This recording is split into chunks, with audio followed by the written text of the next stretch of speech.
Welcome to Jerusalem, everyone. And I know it's a virtual welcome to Jerusalem, but I'm very, very excited and very pleased to see you all here with us. This is a conference that was supposed to take place last year and was postponed because of the pandemic. And now we are holding, albeit on Zoom, since the pandemic has not yet gone away.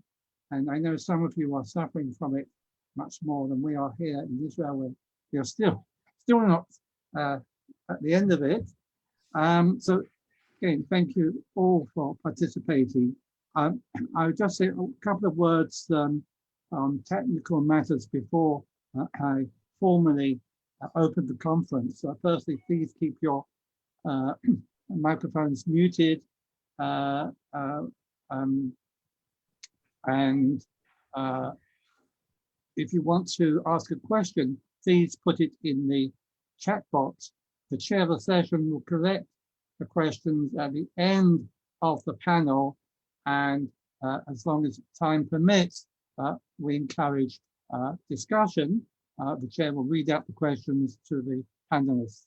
But please, I ask all chairs to keep to schedule. As you'll see on the conference program, we have very little time for breaks.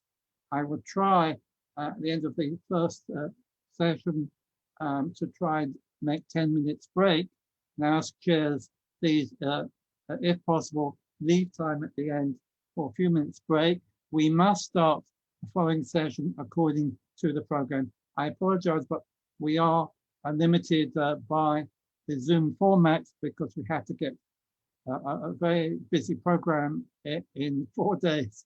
And we have to also bear in mind that we are being joined by people from as far as West California and Japan. So we have to somehow fit into these different time zones. So I know it's going to be tight, and I want to thank everyone for their forbearance and understanding in advance. So once again, thank you for participating. Welcome to Jerusalem. Welcome to the Israel Institute for Advanced Studies, which is hosting this conference workshop on Odessa Cosmopolitanism. The conference is the culmination of a research workshop at the Institute of Advanced Studies between March and June 2020. And I want to thank the director, Professor Yitzhak Chen, who's with us, as well as the administrative director, Iris Avivi, and Efraim for all their help to the workshop research group during a very difficult time when we were suddenly hit by the pandemic and lockdowns, and it was not an easy time, and I want to thank them for helping us get through it and to make the workshop proceed as much as we could. And we did have a very fruitful time together, and hopefully the results of our research will be published in the next year or so. The conference could not have taken place without the help of the IAS staff, headed by Anad Yagil and Ilana Gudkin and Smada also, who were absolutely wonderful in helping us get this virtual conference together. Thanks also to our technical support, Shai Smith, who hopefully will manage to solve all problems. If there are any technical difficulties, just let me know by email, and or send best to send a message by chat to Shai. And before I hand over to my co-organizer, Miria Lecker, I just want to mention that all this business started when Miria applied for a GIF travel grant and came to visit Israel to research this topic of Odessa cosmopolitanism. and came to my door. I remember it very, very clearly because it was the evening of Holocaust Day, which was not the best time to entertain someone, as all the restaurants are closed. The sirens blasting in everyone's morning. It was also there was also a very bad sandstorm. So my attempts to show Miriam around Beersheba tended to be rather disastrous, and I gave up after a few minutes as I couldn't see beyond the end of my nose. But Miriam came, knocked on my door. She already had a laptop out. We've been working together ever since. I also benefited from an ISF grant on the subject of cosmopolitanism with Miriam as a corresponding researcher. And then we set up, as I said, the research group hosted by the IAS, of which this conference is the culminating event. So I'm going to hand over now to Miriam, who will say something about the conference before we have greetings from the IAS Director, Professor Yitzhak Haim. I'm now handing over to Miriam, who will say something about the conference. Miriam. Thanks a lot, Efraim, also for your kind words. A warm welcome also from my side. Thanks to the Israel Institute for Advanced Studies for funding, hosting, and organizing the conference, and also Efraim, of course, to you for our long and really fruitful cooperation. My task, as you said, is to briefly say what the conference is about. I will try. As you mentioned, this part of the workshop, Cosmopolitanism in Urban Space, a case study of Odessa that took place in Jerusalem last year. And it was dedicated to a reassessment of Odessa's multi-ethnic fabric around 1900. We wanted to unearth the city's late imperial history that has been covered with Soviet myths and the images in memory and post-memory culture. And one of our key questions was how Odessa's culture resulted from interrelated modernization and commercialization. Also, how the entanglement with international culture and small-scale spatial connections affected cultural life in Odessa.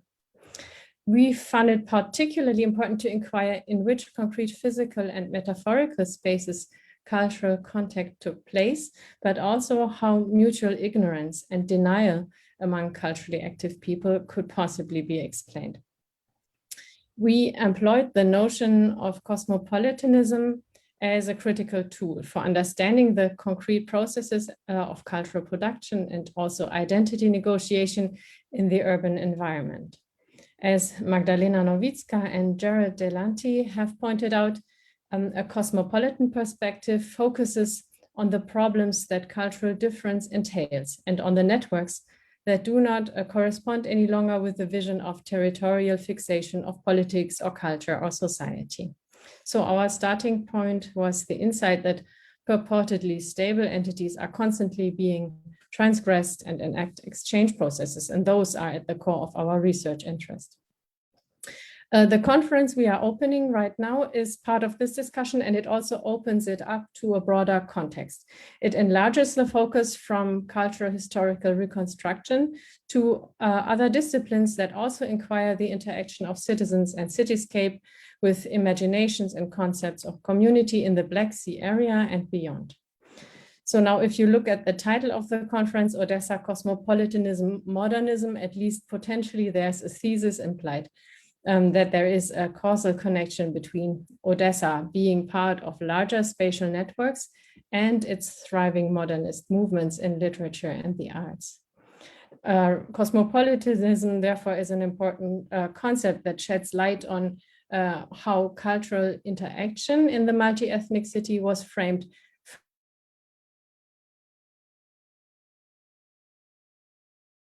Cosmopolitanism was mainly juxtaposed with nationalism and thus became semantically close to Russification. But secondly, cosmopolitanism also remains times. It is very diversely layered in its historical meanings, and this is also why it is an apt critical tool for our work. So when we discuss Odessa cosmopolitanism, which are the conceptual implications? In ancient Greece, the concept meant world citizenship as opposed to citizenship of one polis only.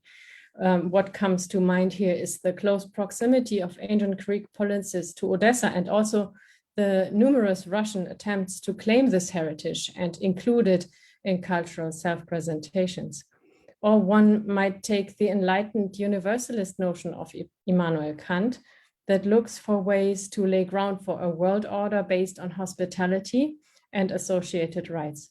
But it has, of course, the downside that it takes national belonging as natural and immediate given, which is obviously problematic for Odessa around 1900. And it is also questionable because only civilized peoples can rise to world citizenship. In Odessa, in Russia and the Soviet Union, cosmopolitanism, as we know, was on the basis of Marxism rejected as a bourgeois yet misconceived idea of international coexistence. And this led to the dreadful campaign against cosmopolitanism directed mainly against Jews. This is, I think, an expression of fear and even paranoia in view of international exchange. For our times, the renewed discussion about cosmopolitanism in the wake of globalization are no less relevant. Post-modern thinkers like Jacques Derrida and Kwame Anthony Appiah have stressed just how important the local is for feelings of community, and how rather peculiar cities than global powers can become the loci of cosmopolitan utopias. And then, of course, there is Caroline Humphreys and Vera Skvirskaya's idea, Odessa, the post-Soviet city as the post-cosmopolitan city. Or should we perhaps turn away from the discredited term cosmopolitanism altogether and look for alternative notions from recent theoretical developments such as translocality? This term is derived from critical thinking in and about the global South, and it gives us the chance to look at more fluid and multi-scaled patterns of identification, as well as to avoid the normative Western Eurocentric view on multi-ethnic coexistence in Odessa. Whatever discussion of cosmopolitanism we draw on in thinking about Odessa around 1900, it will open a different picture of the local culture, especially in its relation vis-à-vis Ukraine, Russia, the early Soviet Union, the Black Sea region, and the wider world. Now, our second important notion is modernism. In literature and the arts, our period brought a gradual renunciation of realist representational frameworks and ubiquitous fragmentation and montage. This, of course, marks a turn to forms that stress rather individual perception and are more palpably embedded also in concrete circumstances of artistic production and reception. And we call this modernism, which is a pan-European movement, really. In Odessa, this current had many facets, as you know, from symbolism to futurism and cubism, and it sure greatly profited from the city's close ties with other big cities in and outside of Russia, but also with its hinterland. We observe culturally active people in Odessa meeting in private and public circles that each promote a specific aesthetic program or social concern. But importantly, in the early 20th century, cultural activities were closely covered in mass media, in newspapers and journals, and also literary works started to appear there, so that we observe that a new contact zone is being created between mass culture, politics, and elitist avant-garde initiatives. This cultural sphere also became increasingly commercialized.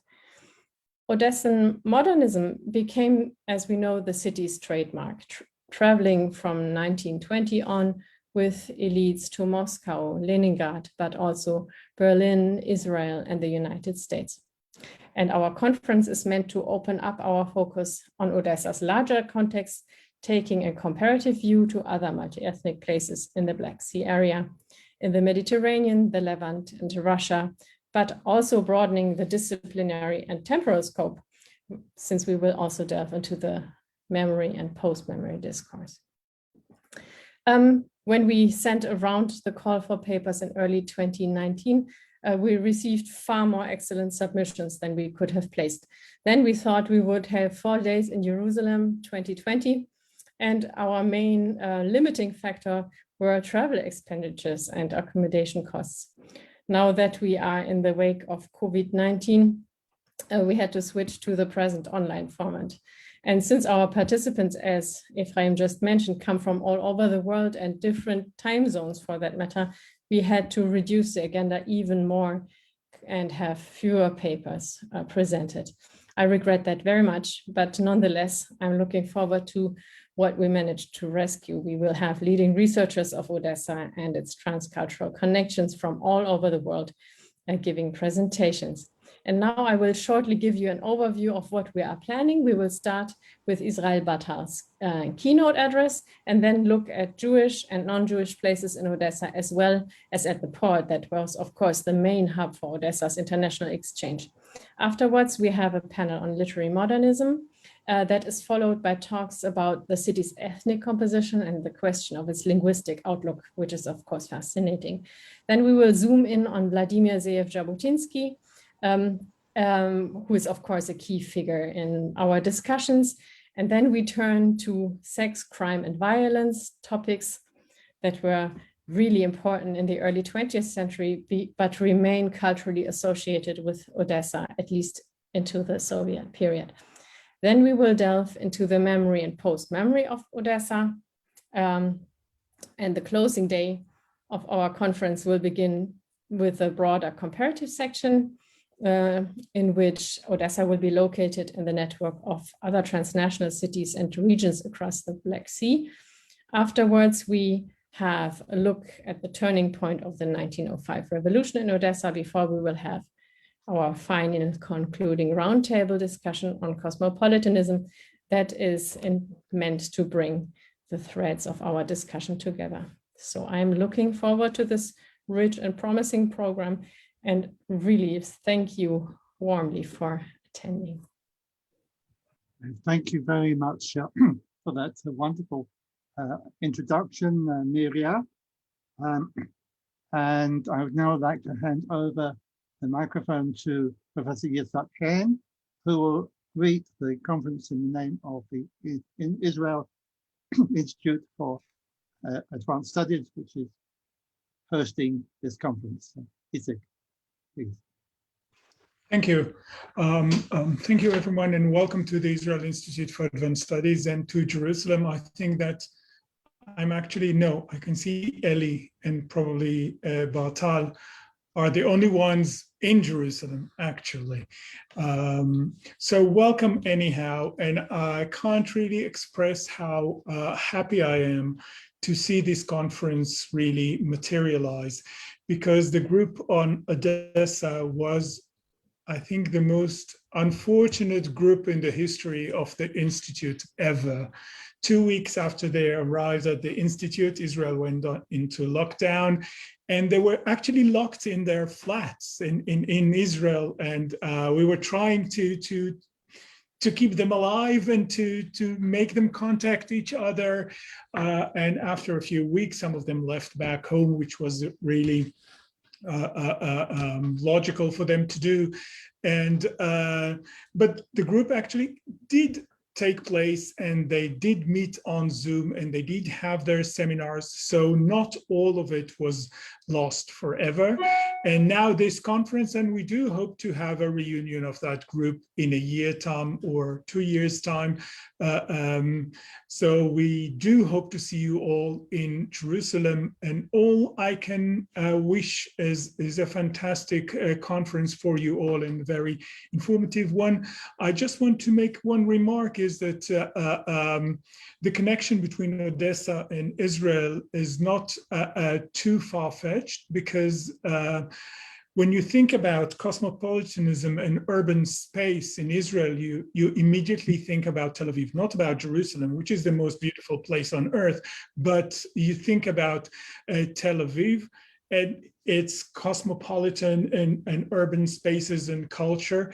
And apparently when they founded the city of Tel Aviv more than 100 years ago, actually the committee that was set to think about the future and the look of the city, decided to turn it into a cosmopolitan city like Odessa, and Odessa was the model for Tel Aviv.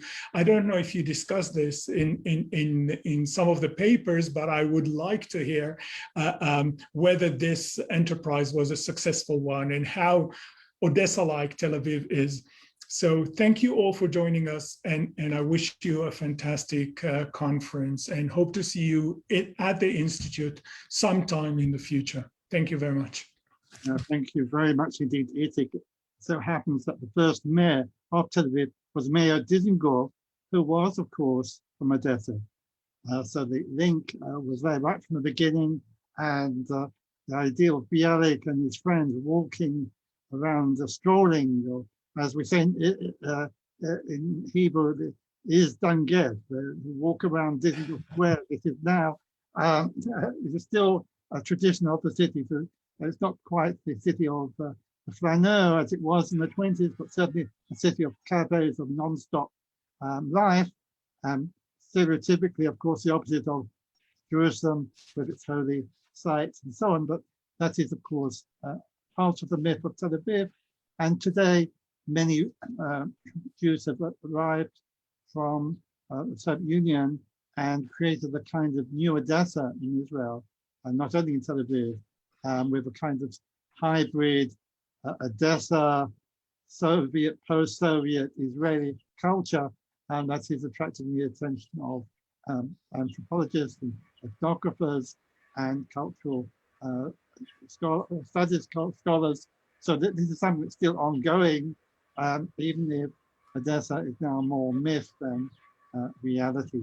So thank you very much, Itik, and we now have just a couple of minutes before Eli Lederhandler introduces our keynote speaker. So I'll just say once again, welcome to everyone who has now joined us, and please keep your microphones muted. I wish everyone a very interesting and rewarding conference, and I hope we'll have interesting discussions. And for those of you who are watching us on the IIS Facebook, I will only say that we are very sorry that we simply cannot physically admit anyone to the Zoom discussions simply for lack of space. We are really full to capacity. So please, I thank you for your understanding. I have a few messages, and it's very hard to tell people who are sorry that we are really overfull. If we had had a physical conference, of course, we would have jammed everyone into the auditoriums on the Givat Ramah campus, but the situation does not allow us to do that. The main thing I think is that everyone is healthy, and those of you who, I think some of you in Germany have just received your vaccinations. I wish you, as we say in Hebrew, Lavriot, Gesundheit, and wish you well. And if some of the speakers seem a little bit dizzy or woozy or not quite straight on their feet, you'll understand that they've just had a COVID vaccination. So without further ado, can I hand over please to Eli Lederhandler.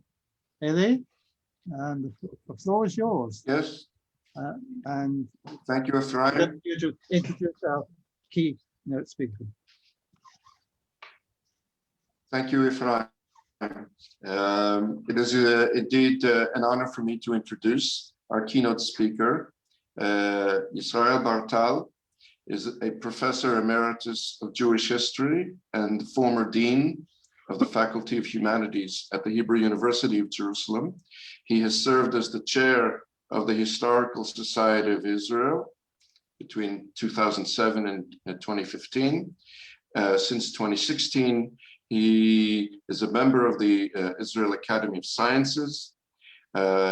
Speaking of cosmopolitanism, Professor Bartal has taught at Harvard, Johns Hopkins, McGill, the University of Pennsylvania, and Rutgers, as well as at Moscow State University, Paideia in Stockholm, and the Central European University in Budapest.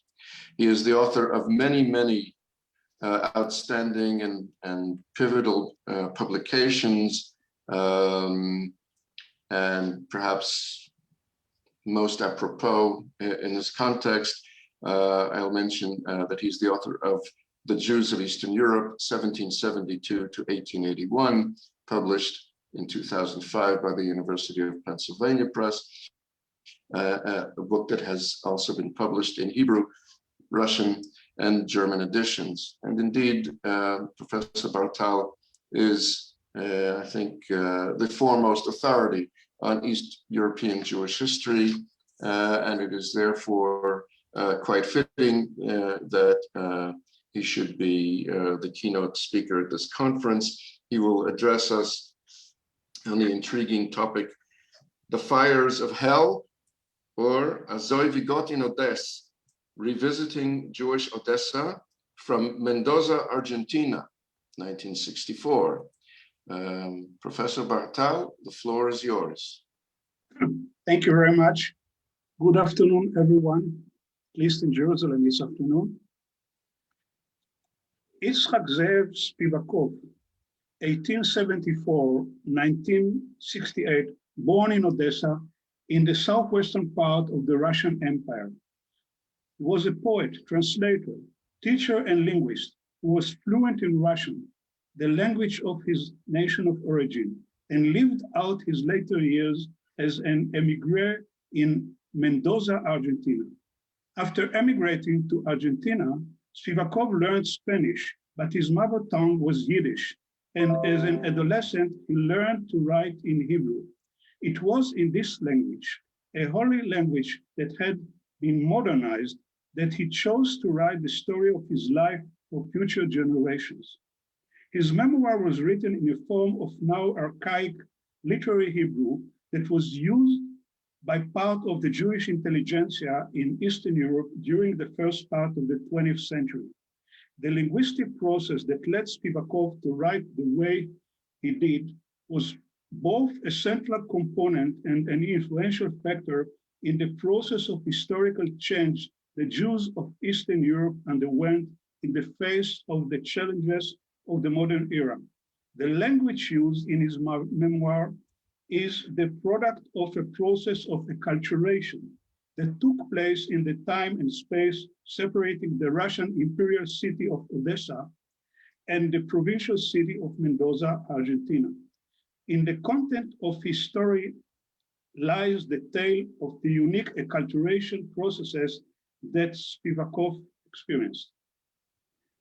Much like authors of Hebrew autobiographies who preceded him, among them Mordechai Aaron Ginsburg and Moshe Leib Lilienblum, Spivakov decided to dedicate a large part of his biography to exploring how his personality and his spiritual world developed.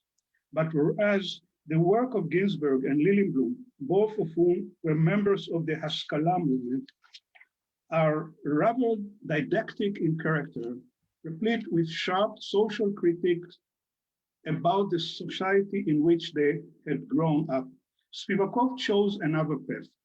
A large part of the autobiography is devoted to his religious education, first in his parents' house and later in Jewish educational institutions.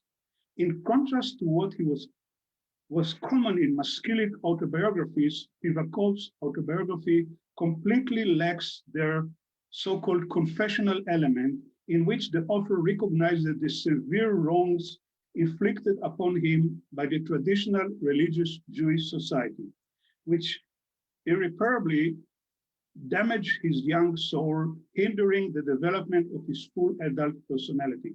As Mordechai Aaron Ginsburg put it, the Maskilic author was expected to recount the history of his soul, Selbstbiografie, to show, and I cite, to show the distress of his soul as shaped by his tutors, teachers, friends, and other contemporaries.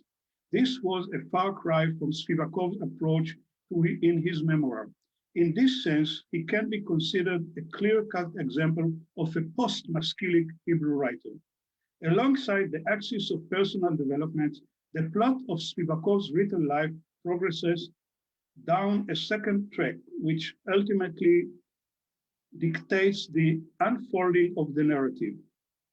His is a collective biography of the ethnic religious community into which he was born, whose spirit he imbibed, and whose collapse, over which the Jews had no control, swept him away along with everyone else. Thus, Spivakov's memoirs are a source for understanding the inner world of a Russian Jew and the myriad of ways in which he internalized Jewish life in Imperial Russia at the end of the Tsarist period. At the same time, these personal memoirs are part of a historical story shared by the largest Jewish community in the world. This was a community in which modernization processes wrought an unprecedented cultural awakening that left a significant imprint on the contemporary Jewish world and made a decisive contribution to the development of modern Jewish culture in the land of Israel. In short, Spivakov's personal memoirs are also reflections of the collective past of Eastern European Jewry in an age in which its old corporative character was losing its clear-cut boundaries, and it began to emerge as a modern nation. The biography portrays 5 periods in Spivakov's lives: his childhood in Odessa, his service in the Russian army, his travel to Paris and subsequent return to Odessa, including his stint as a businessman, which ended with the 1917 revolutions, his life in Odessa during the Civil War and the beginning of the Soviet era, and finally, his long exile, a voyage to a land beyond the ocean, and his establishment as a permanent residence in Mendoza, Argentina. However, the autobiography does not devote equal attention to all subjects or periods in the author's lives. In some chapters, Spivakov goes into great detail, providing nuanced descriptions of events, while in others he is brief, almost curt. The disparity between the number of pages devoted to his earlier and his later years is striking to the reader. About a third of the text deals extensively with the early days in Odessa, until Spivakov's enlistment in the Russian army, whereas the period of his life following his escape from the Soviet Union take up merely an eighth of the text. This focus on maturation of the hero of the autobiography lends the first part for the text a semblance of a coming-of-age novel, if you like, Bildungsroman. Yet the drastic change brought about by the disintegration of the Russian Emperor and the collapse of the world order in which Spivakov was raised severely affected him, altering this narrative completely.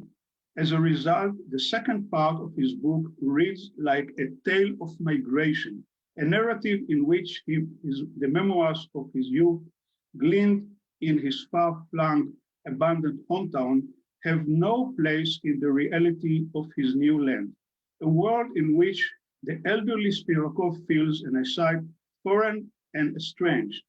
The course of his life in Odessa and the trials and tribulations he endured there did nothing to prepare him for life in Argentina, a country that served as a sanctuary from powerful political forces beyond his control. Unlike those of his generation who emigrated to Palestine after the 1917 revolutions, for whom the cultural traditions they had acquired under Tsarist rule in Russia became a relevant part of their experience in the renewed Hebrew culture, Spivakov felt as though he was left alone, stranded in the edge of the world. Spivakov carefully weighed what to include in the memoir and what to omit. As he writes, "I have endured many hardships in my life, but I have not included them in the biography." His business career, which is certainly of interest for those seeking to understand the connection between the economic activities of the Jews in the emerging capitalist markets of Eastern Europe and how they integrated into the imperial Russian culture, takes up only a modest portion of the book. And I quote, "Indeed, I devoted myself to trade and industry in order to make a living, although doing business did not completely satisfy me. It nonetheless sustained me financially."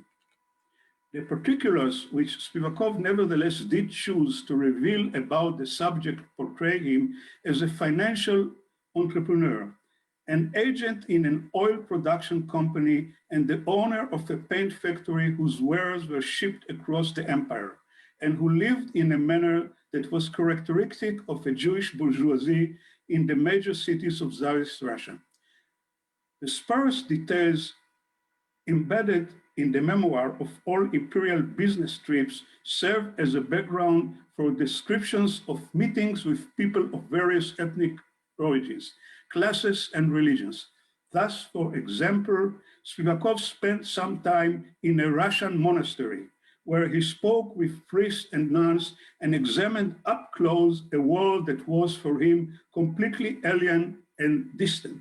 A business trip he conducted with the purpose of selling lightning oil for illuminating the saints' icons has left us with a satirical portrait written in an anti-clerical spirit about corruption, sexual libertinism, and superstition. Spivakov's business enabled him to speak before Jewish audiences in various cities, thereby helping to spread the news of the Jewish cultural and national revival. Spivakov was hardly unique in this, and in fact, several members of the Russian Jewish intelligentsia who traveled for business purposes also used these trips to hold public lectures, albeit under the watchful eye of the Tsarist secret police. Spivakov presents himself as a kind of a Zionist itinerant preacher, Darshan Yehudi Noded, Darshan Tsioni Noded, whose an occupation, whose circumstances and message he expanded upon far more than the industrial products he was selling to his clients. And I cite, "I sought out opportunities far and wide to speak about the nature of Zionism and the Jewish national revival slowly emerging in the land of the patriarchs, about the Jewish question which had caused us so much grief and troubled us for ages, about religion and life, about happiness, about enlightenment and backwardness, about love and jealousy, about the Hebrew language and its nature and the necessity to tie the people together by their tongue. A people cannot be separated from their tongue. All this I did in Russian, which was the language common to us all." Odessa, the city in which Spivakov spent nearly half his life, had been established less than 100 years before he was born.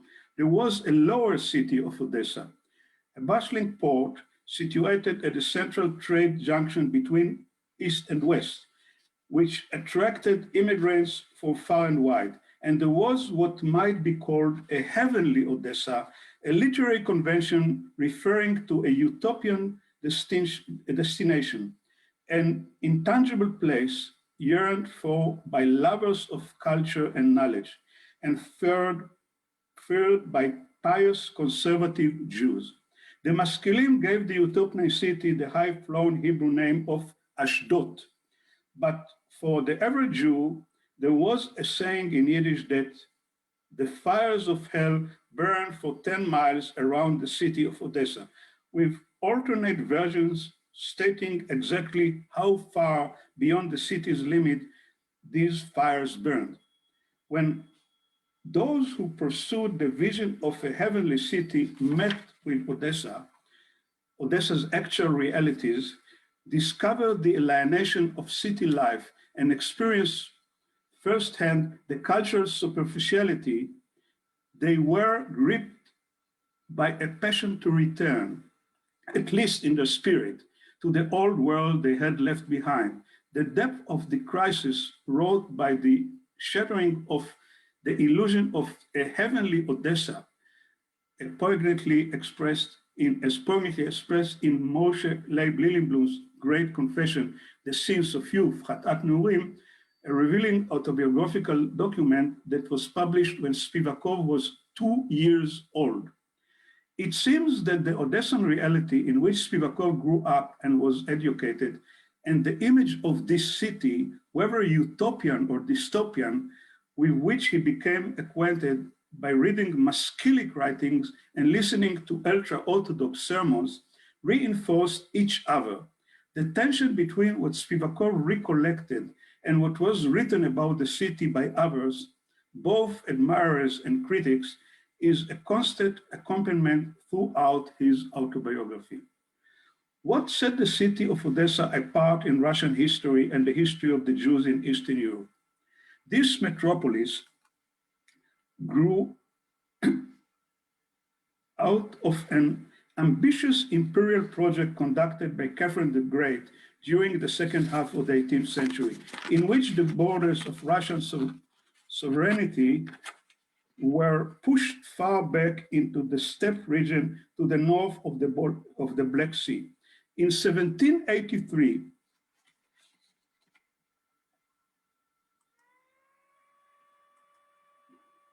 can you hear me? Yes, yes, we hear you, Yisrael. I can't see you, something happened. We see you and we hear you. But I don't see you, so what should I do? Okay. I suggest maybe you should carry on. Solve the problem, sorry. Okay. This is, this is not Odessa 19th century, see the problem. Okay. Okay, sorry. A personal return, okay, Catherine the Great. In 1783, when Catherine the Great forces arrived at shores of the Black Sea, they found in the place where Odessa would be founded only a remote village by the name of Haji Bey, guarded by a small Ottoman fortress. The imperial authorities transformed several modest harbors into modern port cities in order to promote Russia's international trade. Odessa was the port city which enjoyed the special support of the government in the capital, St. Petersburg, and eventually emerged to take the place, a place of economic primacy among the new port city in the southern part of the empire. During the early days of Odessa, there were hardly any Jews in the city. And in the first decade of the 19th century, the census counted less than 250 Jews in the city. By the 1897 census, this number had grown to 140,000, making Odessa the second largest Jewish community within the Russian Empire and the first in the Russian Pale of Settlement. The new city now competed with Warsaw, the capital of Jewish culture located in the northwestern part of the empire, for the leadership position in East European Jewish modernism. The massive internal migration within the Russian Empire and the establishment of new Jewish communities, of which Warsaw and Odessa were the largest and most important, were the historical background for a major ethnocultural phenomenon in modern Jewish history, the transformation from an autonomous ethno-religious corporation to a nation of city dwellers. And as noted, Odessa was an imperial port city and a major financial and cultural magnet to which many different ethnic groups were drawn, among them Polish nobility, refugees from the French Revolution, and Jewish merchants from Galicia on the Austrian side of the border. The social political changes that hundreds of thousands of Jews from Eastern Europe experienced followed the transition from a feudal republic, the Polish-Lithuanian Commonwealth, to an absolutist centralist regime, were combined with the massive urbanization that took place at the same time. A new type of Jewish bourgeoisie appeared in the cities, one that often identified itself with the empire and would prove to be the socio-economic basis for the development of modern Jewish culture in the Russian language.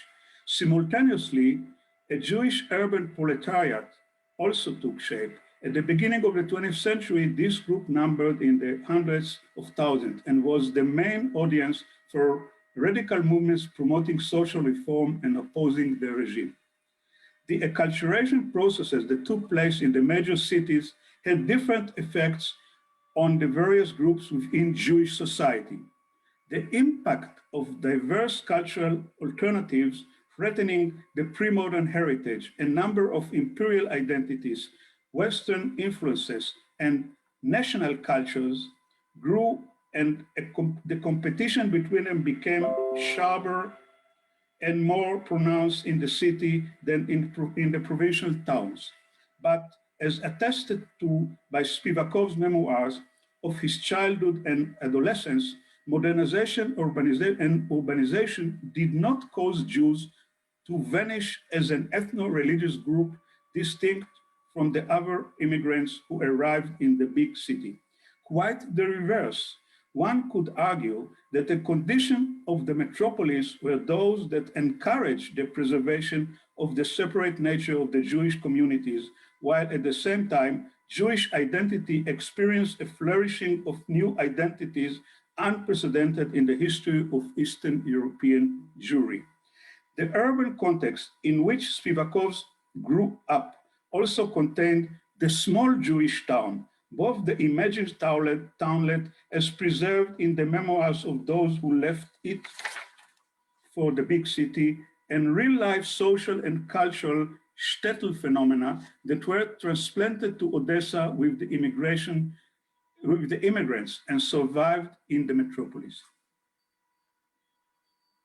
In Odessa, much like many other large Eastern European cities in the territories of the multinational empires, branches of the modern Jewish national movement were established in the second half of the 19th century. This was facilitated, of course, by the previously mentioned fact that Jews had not lost their culturally specific identity and had maintained customs imported from their previous places of residence. Spivakov's memoirs present us with a traditional Jewish family, one that stood apart from its surroundings in its faith, its opinions, and its customs. Thus, for example, he relates that he was conceived after his mother traveled from Odessa to visit the Tzaddik of Talna, the Tolner Rebbe, to bless her with a healthy son who would live a long life in return for fair remuneration. Of course, the tension between the Jews and their Gentile neighbors, in fact, increased in the cities, where it was doubtedly a contributing factor to the rise of nationalism, as was the case in Odessa.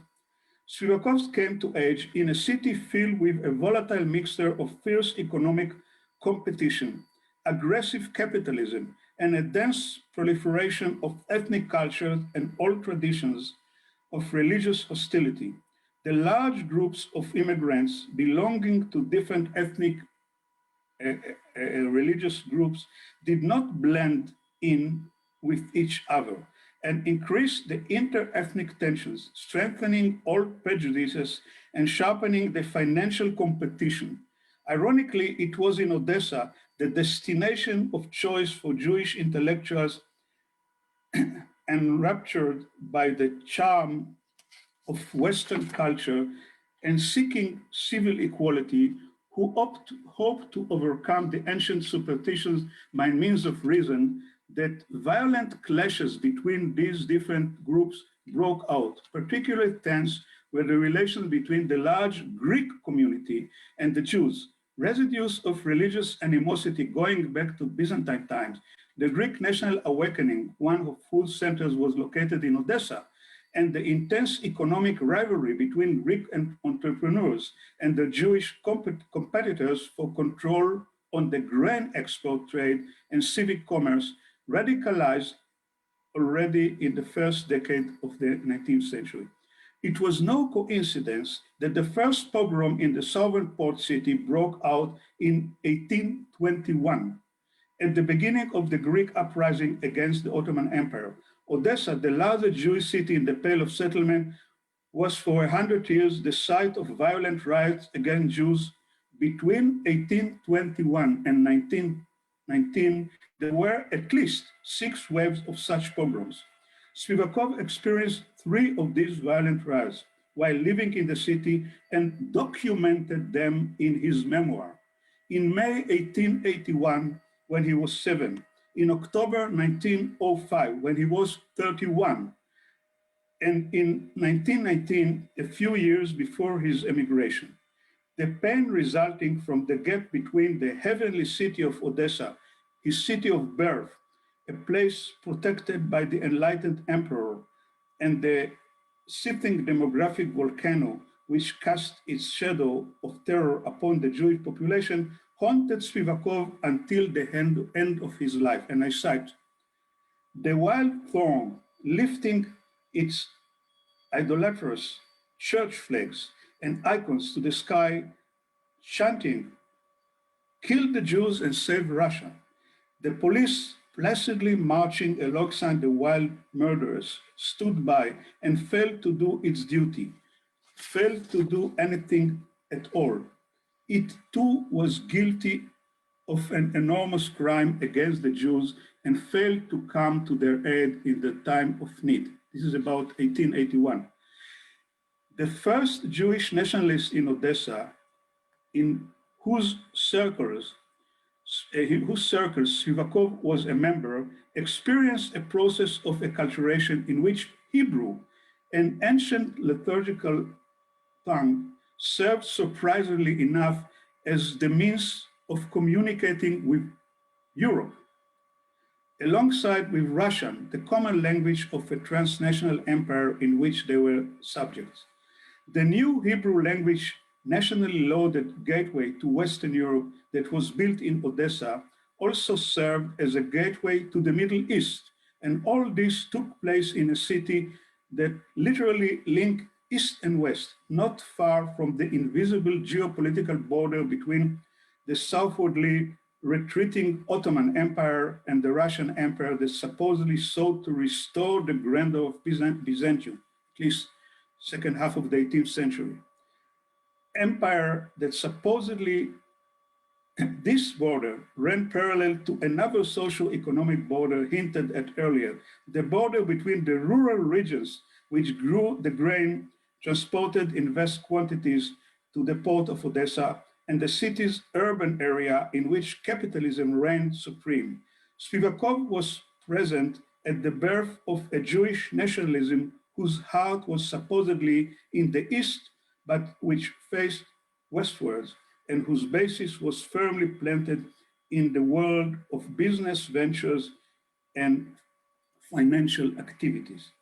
Many of the members of the Odessa group who were present in the city when the new Hebrew culture was born were in reality only drops of water in a great sea of Jewish immigrants sweeping the metropolis, many arriving from far distant shores. Some arrived in Odessa as children brought by their parents, like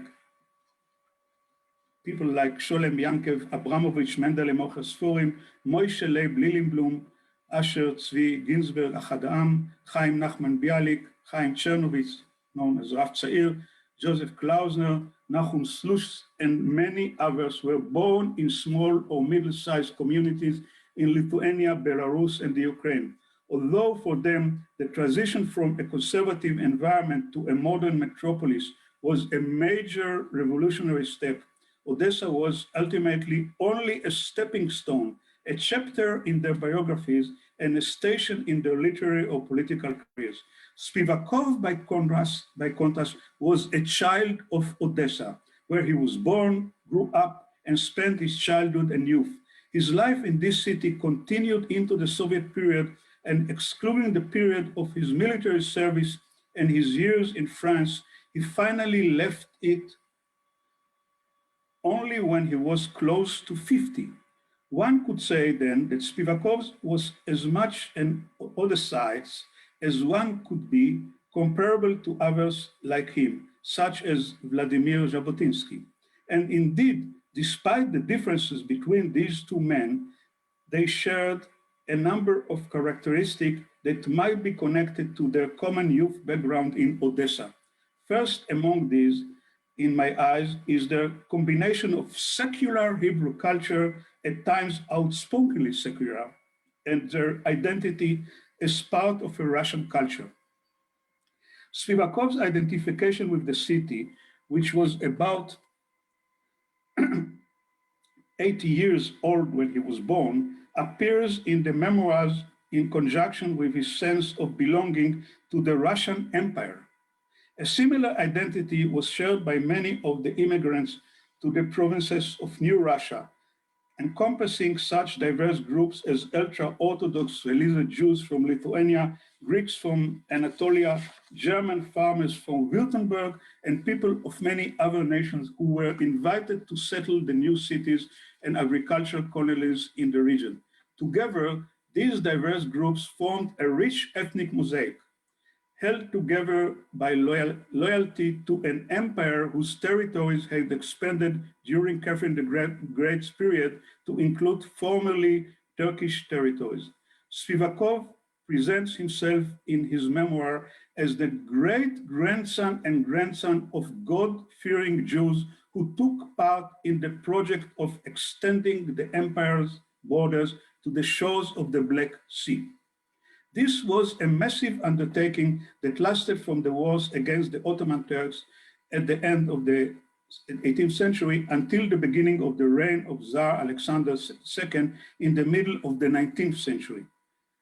One of Spivakov's treasured family memoirs passed down to him from his father was that his grandfather had won a high imperial honor, and I cite from the Hebrew, Saint Vladimir's silver medal with the ribbon on the breast, as he put it.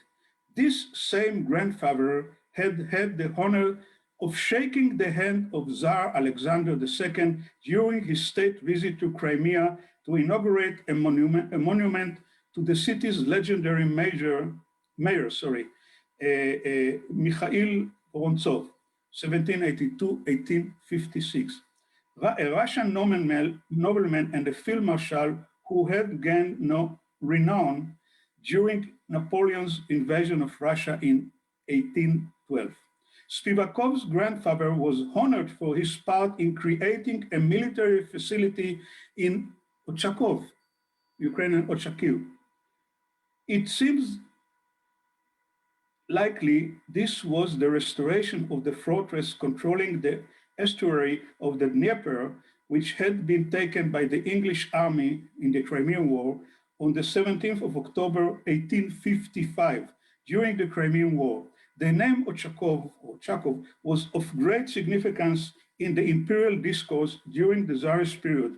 In 1788, a few years before Odessa was founded, the Russians conquered the fortress of Ochakov in a military turning point that brought about the complete removal. Can you hear me?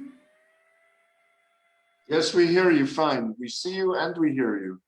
I have a problem here. Sorry, back to Ochakov. Okay, a complete removal of Turkish forces from the area to the north of the Black Sea. Moreover, the famous poet Gavrila Derzhavin, 1743-1816, a prominent statesman whose poems were memorized and recited in gymnasiums across Russia during Spivakov's adolescence, composed a famous ode in honor of the victory. Spivakov's great-grandfather served, it seems, as a Jewish contractor or supplier for the army, a function that was commonplace during the Tsarist period. Their feeling of belonging to the empire, which paved the way for the Jews of Odessa to integrate into Russian culture, did not necessarily extend to overcoming all differences with neighboring ethnic groups. One may even say the opposite. The experience of life in a cosmopolitan metropolis enabled a positive relation to the empire to exist alongside the emergence of a separate national consciousness. Essentially, there was no great difference in this respect between the Jews and the Greeks of Odessa. unfriendly neighbors who identified with the new Greek nationalism and enjoyed the support of the Russian Empire for the national aspiration of the Greeks who were subject of the Ottoman Empire. Moreover, the sense of belonging to the empire was congruent with a kind of local Odessan patriotism, which influenced Jewish writers and thinkers of Spivakov's generations to varying degrees. The best known of them was the aforementioned Vladimir Jabotinsky. This Odessan local patriotism did not contradict the identification of the local Jewish intelligentsia with Jewish nationalism in general and Zionism in particular. His entire life, Spivakov treasured those Odessan sites that were for him most connected to his childhood memoirs of the city. His sense of belonging to the Russian imperial culture and his love for the Hebrew language and allegiance to the idea of Jewish national revival. And what could better exemplify the connection of the Russian imperial context than a ceremony Spivakov and his companions performed at the foot of a statue of a famous Russian poet. And I cite, on a certain Saturday, towards midnight, our group of adolescent boys gathered below the statue of the poet Pushkin, facing the Black Sea, and there we swore an oath to devote ourselves to the Hebrew language forever. These members of the clandestine society chose to conduct their ceremony beside the statue of Pushkin, noted for his Russian language poetry, which represented Odessa's cosmopolitan spirit. This choice of locale was a fitting expression of the cultural challenge the group meant to pose to the traditional Jewish Ashkenazi culture identified with the Pale of Settlement. The members of this clandestine group included, among others, Joseph Klausner and Nahum Slush, together with one young woman, Esther Eunice Yevin, 1975, who went on to become one of the leaders of the struggle for women's rights in Palestine and a member of the Assembly of Representatives, the Pre-State Parliamentary Assembly, and the Jewish National Council in then Palestine.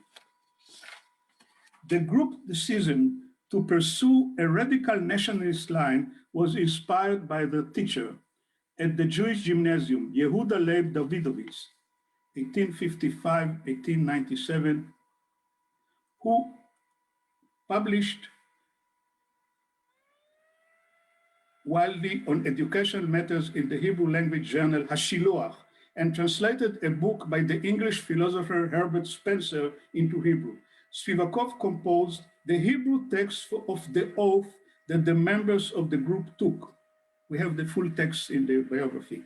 The description of this society brings to mind similar nationalist-minded groups inspired by the spirit of Romanticism created by teenagers and university students from other nations in the multi-ethnic empires of Central and Eastern Europe.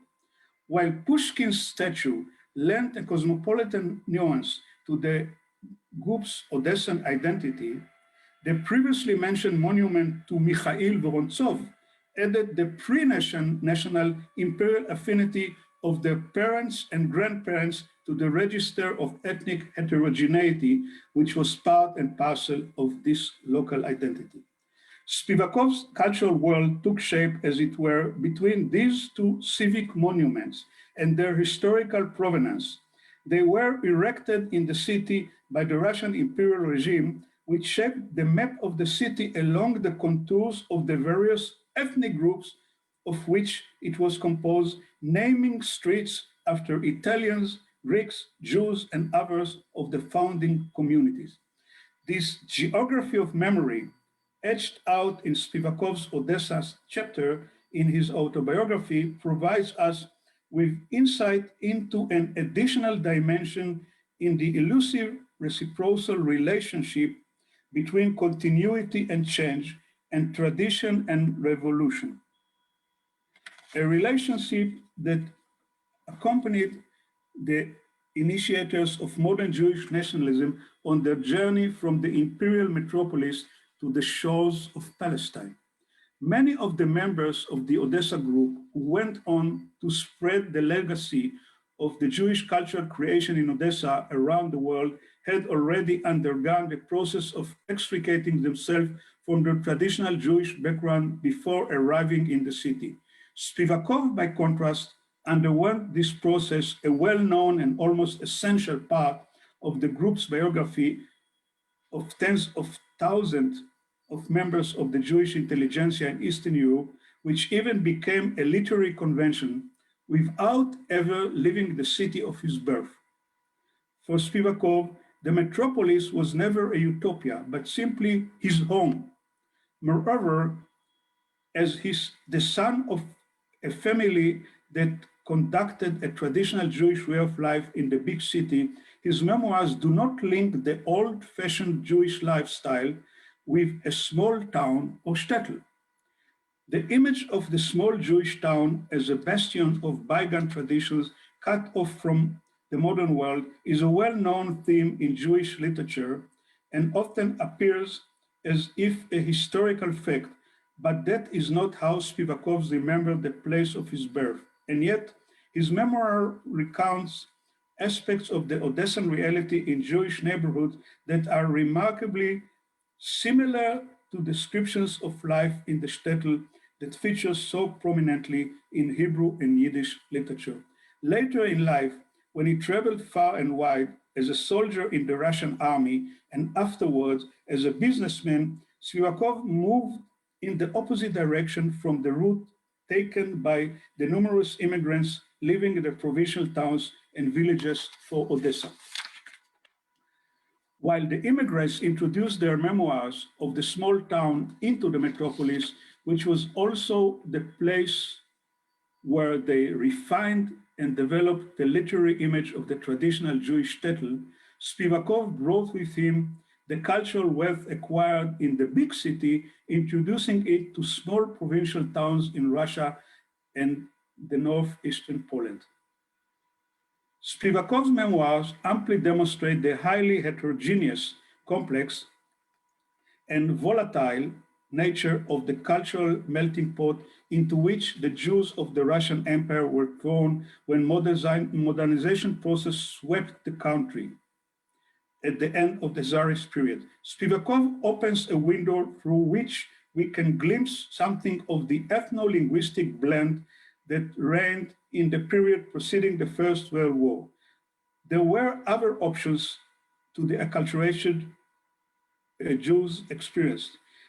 These options sketched out parallel or at times tangential routes to Western European culture. According to his autobiography, Spivakov navigated between the culture of the empire, Polish culture, which he encountered during his time in the northeast of the settlement, and German culture. At that moment in time when the identification of German culture with German nationalism was just emerging. Together, these cultural worlds were part of a multi-ethnic cacophony in which not only but two modern and emergent Jewish cultural spheres were involved, the one chasing the heels of the other. Hebrew and Yiddish. Until 1917, all options were still on the table. Any of the cultural paths listed above could be chosen as a route to Jewish modernity, and one could even progress along 2 or 3 parallel routes at the same time, or alternatively, remain entrenched in the conservative Orthodox position and reject some or all modernist options altogether. As a result, Jewish cultural life in Eastern Europe had fluctuated between monolinguistic, bilingual, trilingual, and multilingual options. Spivakov could write in Russian and in Hebrew, and translated from German. And in this, he was like legions of his contemporaries who wrote in these languages, as well as in Yiddish and Polish, as there was, of course, also a political background that had a great influence on the choices made by Jews in the various regions from among the cultural options. And I'm getting to the final remarks on culture. Russian imperial politics towards various ethnic groups, the restrictions they impose on certain languages, especially Polish, or the incentives granted to use the language of the empire are recurrent themes in Spivakov's autobiography. He taught the official state language, Russian, during his military service, acting as a cultural agent for the imperial culture as a Jew who had become integrated into it in Odessa, the imperial metropolis. The military service episode in Spivakov's autobiography sketches a complex, synchronic and diachronic picture of the state of affairs in Białystok, a local case study in the aforementioned dynamic chain of cultural linguistic processes. In Białystok, Spivakov experiences something of the dilemmas which afflicted Yiddish in its attempt to become the language of a modern culture, a process interrupted by the Tsarist censorship. Spivakov, who vehemently opposed Yiddish becoming a national language, used his special linguistic skills to earn a living, helping Yiddish theater pieces receive approval from the Russian censorship by translating them into German. In fact, Spivakov was only continuing a linguistic literary ruse often practiced by Odessan Hebraism of the Haskalah period, who would convert Yiddish texts to High German, Hochdeutsch, by inserting certain syntactical corrections. Spivakov's enterprise preserved a reliable piece of evidence for us concerning the gap between the approved German text written in the Latin alphabet, which was presented to the state officials, and the lively and colorful Yiddish in which the plays were performed on stage. And I cite, "Everything was done as they asked, and I rendered it all into the Latin alphabet. Yet my rigorous editing and purifications of the text could not remove all of its taint. In any case, the editing and correcting was done only on paper. On stage, the actors spoke in pure colloquial Yiddish." As previously noted, Spivakov was trained to serve as an agent of the imperial culture in Russian provinces, thanks to the education he had received at the gymnasium in Odessa, whose curriculum offered Jewish studies alongside general secular education. In other words, the cultural Russian element in his education, in combination with its Jewish component, enabled the military to confer upon Spivakov the task of Russification of other ethnic groups in the western part of the empire. This led to the paradox of a Jewish soldier from Odessa who had devoted himself to the revival of the Hebrew language from an early age and who had mastered Russian, teaching illiterate Slavic soldiers the state language while simultaneously working to advance the Russian language prowess in his brethren living in Northwest Poland. According to Spivakov's testimony, around the turn of the 20th century, in those regions, Russian was only seldom to be heard. The masses spoke Polish and Jews knew their Yiddish as well as Polish. Russian was required only by those who had business with the state institutions or the military. Spivakov's memoir contains details of great historical value about dozens of people he met throughout his life. Some of them, mostly from his Odessa years, were part of the formation of his spiritual world and the building bridges connecting the world of Jewish culture he had acquired in the Odessan neighborhood to the Eastern European context. His cast of characters include Jewish teachers, fellow students who went on to make names for themselves in Hebrew literature, science and public life, community leaders, writers, poets, political activities, and others. The variety of men and women who inhabit Spivakov's memoirs is extremely wide, a broad arc of the representative, so to speak, of Russian Jewry at the end of the Tsarist period, stretching between conservative Judaism on the one hand to different forms and extremes of Russification on the other. The Rabbi of Kobrin, a radically conservative Hasidic leader, is a good example of the former, while Bialik's brother-in-law, a sworn Bolshevik, his name was Jan Gamarnik, well known in the history of the Soviet Union of the 30s. A sworn Bolshevik represent the latter. Other figures worked into this arc are the poet Chaim Nachman Bialik, the historian Chaim Yonah Gurland, the doctor and book collector Joseph Hazanovich, by the way, the founder of the National Library in Jerusalem, the poet Shaul Chernichovsky, the progressive Rabbi Shimon Aryeh Schwabacher, and the historian and literary scholar Joseph Klausner. Among the teachers at the Jewish Gymnasium Yeshiva in Odessa were such formative figures as the writer and teacher Elimelech Wexler Bezretka, 1842-1918, who inspired Spivakov's primary relationship to the Bible and the Hebrew language. Wexler, an old-style Odessa maskil, who wrote in both Hebrew and Yiddish, signed his publication in the Jewish press with the pen name Ish Naomi.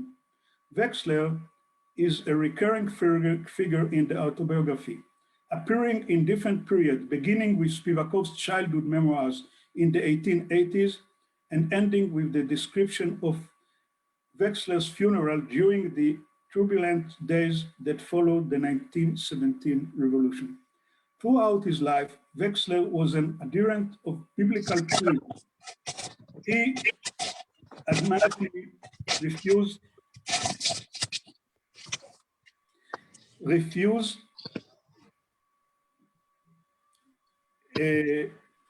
the post-Maskilic forms of writing that mix later historical strata of Hebrew language, beginning with the Hebrew of the Mishnah and ending with the Ashkenazi Hebrew of the rabbinical and Hasidic literature. His strident position on this matter was in keeping with his attitude to Yiddish, about which he had a pronouncedly Maskilic position. Although he wrote in Yiddish for decades, Wexler saw it primarily as a means of communication and as an educational instrument, and not as a carrier of national cultural value that should be fostered in its own right. For many of the writers in the Odessa circle of the 1890s, who abandoned the archaic Maskilic, overly flowery way of writing and can I please ask everyone to mute their microphones? Alexander Ben-Gurion, for sure. Please mute your microphones. Can I go on? Can I go on?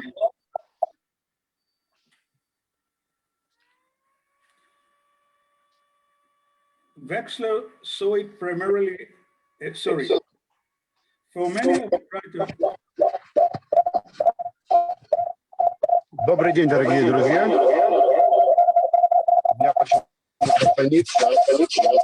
Я очень прошу закрутить микрофон. Закрутить микрофон.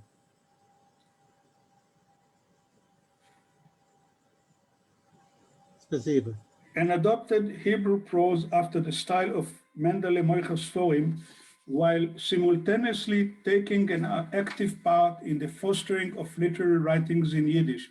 The position of this old biblical purist seemed outdated.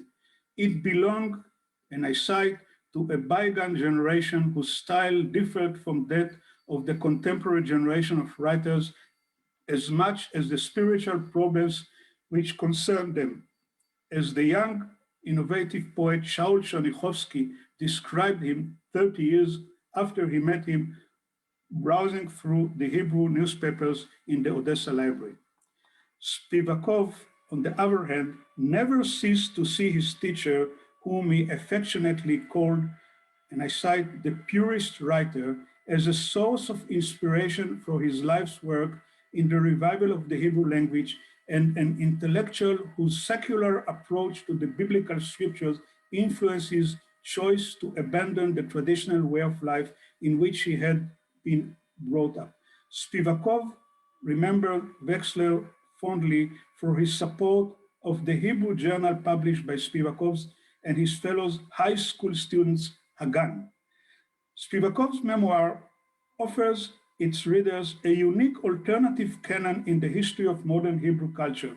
According to him, Wexler was the last link in a Maskilic nationalist tradition that took hold in cosmopolitan Odessa, namely the return to the biblical text, and indeed a similar spirit of return to the Hebrew Bible with secular intention is a trait that marks the works of a great number of Russian Jewish writers and scholars from Odessa who, influenced by the Jewish national movement, had rediscovered ancient Jewish history and took up the study of Semitic languages. Apparently, they were fulfilling Wexler's spiritual last will, which Spivakov recounts. In describing Wexler's modest funeral in 1919, Spivakov writes, and I cite, "The Spirit of God hovers over the face of the Holy Scripture, yet the writing is not the writing of God." Have in mind, God in Odessa, by the way, God in Odessa. When writing about Wexler, Spivakov clearly identifies himself as the upholder of an Odessan cultural school sharply opposed to the group composed of Bialik, Ravnitsky, and Sholem Aleichem. It is not a surprise, therefore, that his negative attitude to Yiddish also continued the anti-Mendele Moicher Sforim position of his gymnasium Hebrew teacher, Wexler, the one with a secular perspective on the Bible. Israel. Spivakov. And then I came upon a copy of the book Diklache, the Neg, written by Grandpa Mendele. Among the traitors, that means those who devote their talents to Yiddish, I read were Mendele and some of those terrible tales by the clown Shomer. I couldn't bear the shame and disgrace inflicted on us by our writers. Israel, Yeah. 2 minutes, please. I have 1 minute. I have half a page. Shall I say more? Yes, 1 minute is fine. According to him, according to Spivakov, proper Jewish bilingualism was either Hebrew or Russian, citing here Shaul Chernichovsky, but many others said the same, such as Klausner. Historians, cultural theorists, and students of modern Hebrew literature who wish to examine the complex and tangled roots of the variety of Jewish cultural modernism will find great interest in Spivakov's memoir, the Odessan Hebrew enthusiast who was uprooted from a cosmopolitan metropolis in the southern part of the Russian Empire, an important formative center in the annals of modern Jewish culture, and spent more than half his life in a provincial Argentinian capital. His Hebrew autobiographical materials are replete with records of his making acquaintance with Western culture in its Eastern European iteration. His memoir evokes the enthusiasm of modern national awakening, encapsulating the frightful shock of meeting a newly established totalitarian regime. It also shares poignant memoirs immersed in the pain of exile, emigration, and acculturation to an unknown culture. The experience of Spivakov, whose Odessa childhood was spent in the last days of Tsar Alexander II, and whose later years were lived out in a provincial Argentinian city in the 1960s, are valuable parts of a multicultural, multilingual biographical mosaic spanning the entire globe. This is a group portrait of millions of Jews, members of a unique ethnic religious group who were born in one of Europe's multinational empires, were uprooted with the collapse of the old political order, and carried the cultural heritage of pre-state nationalism with them across the ocean. Thank you. Thank you very much, Professor Bartal. We are, I think, right at the moment when we must end the session. So unfortunately, there won't be time for a discussion. You've raised a lot of very, very interesting issues. among them for the further consideration of the group around the table, the fact that there is a difference between heterogeneity in the population and cosmopolitanism, because you've referred through the memoir to Odessa as a seething demographic volcano with inter-ethnic tensions and hostilities, so that negotiating the terms of diversity and cosmopolitanism will certainly be part of the agenda as we go forward. Thank you very much. And I turn the mic over to Efraim. Thank you very much, Elliot. Thanks very much, Professor Bartal. You've raised so many issues, and the pity that we don't have more time to discuss the issues that you raised, particularly the relationship between nationalism and cosmopolitanism, and particularly the question of whether Spivakov was typical as an agent of what you would call transnational imperialism of other cities in Russia, or for that matter in Galicia. But I'm afraid that our time is up, and we really must keep the show going on schedule. And this again is one of the limitations of Zoom. So thank you very much, Professor Bartal, for that wonderfully intriguing and detailed keynote address. We can't have a break now, but I will make a break of about 15 minutes at the end of the next session, which I am proud to be chairing. I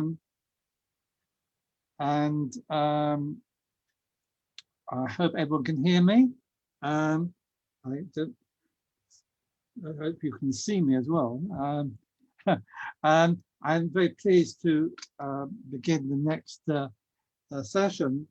We have three speakers who will be addressing various aspects of ethnic spaces in Odessa,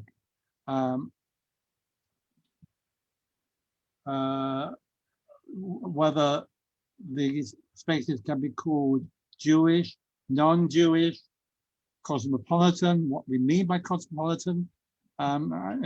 We've seen recently a lot of discussion of the Odessa myth in terms of Odessa as a Jewish city.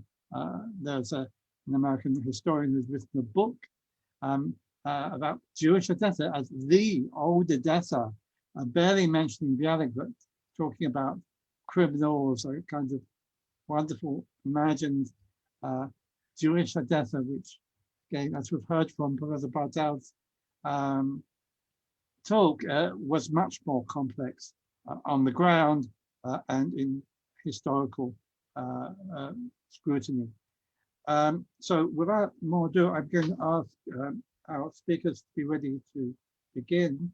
Our first speaker, I'll perhaps introduce all three speakers, and then I will ask each one to speak. The three speakers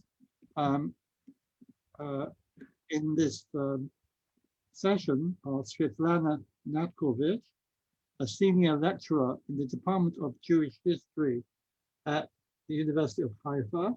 Her interests include questions of Jewish modernization in Eastern Europe, the history of early Zionism, the intersection between history and literature, and the cultural history of capitalism. She is the author of studies in Hebrew of Jabotinsky and Avraham Uri Kovner, as well as a number of articles on Odessa and Russian Jewish culture.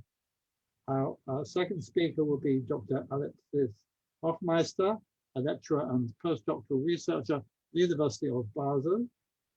He was a research fellow and PhD student at the University of Tulane.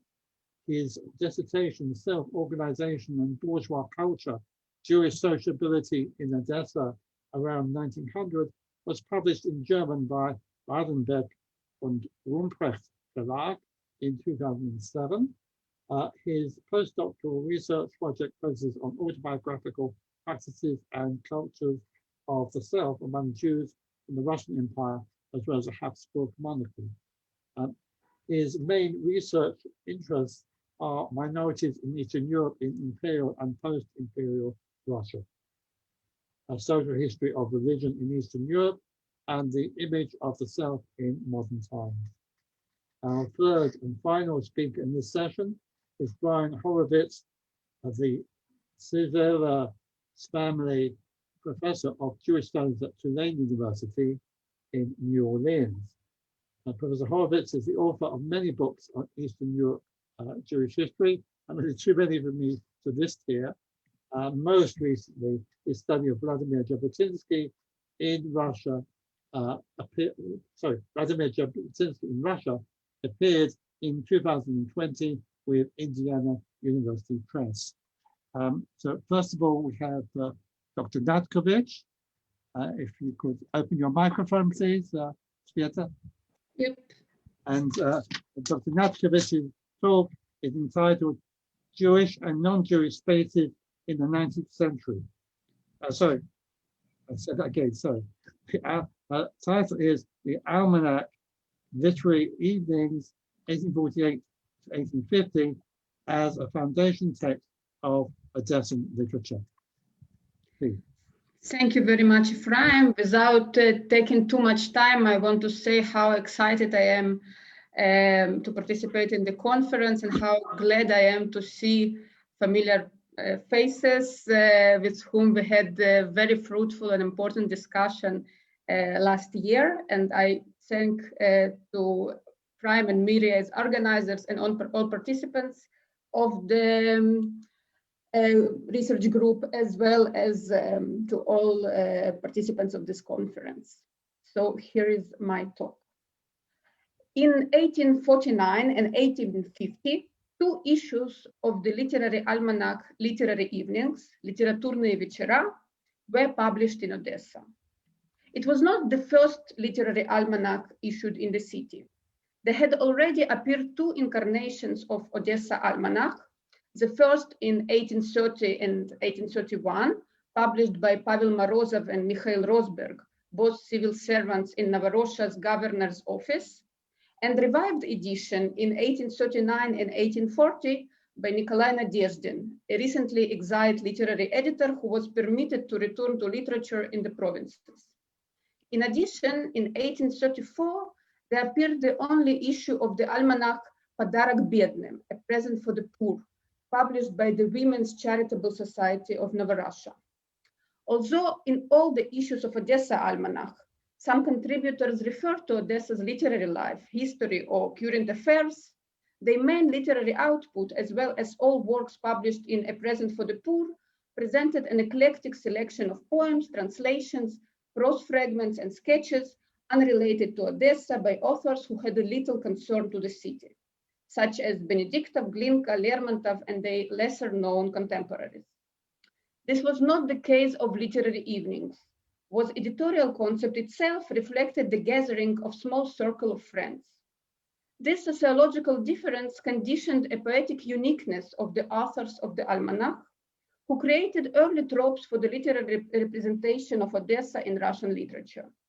Already then, in the mid-19th century, their works challenged the normativity of the Russian literary language, evidenced by the influence of Ukrainian, English, French, Greek, and Yiddish, expressed on both the level of syntax and through insertion of words and expressions in different languages.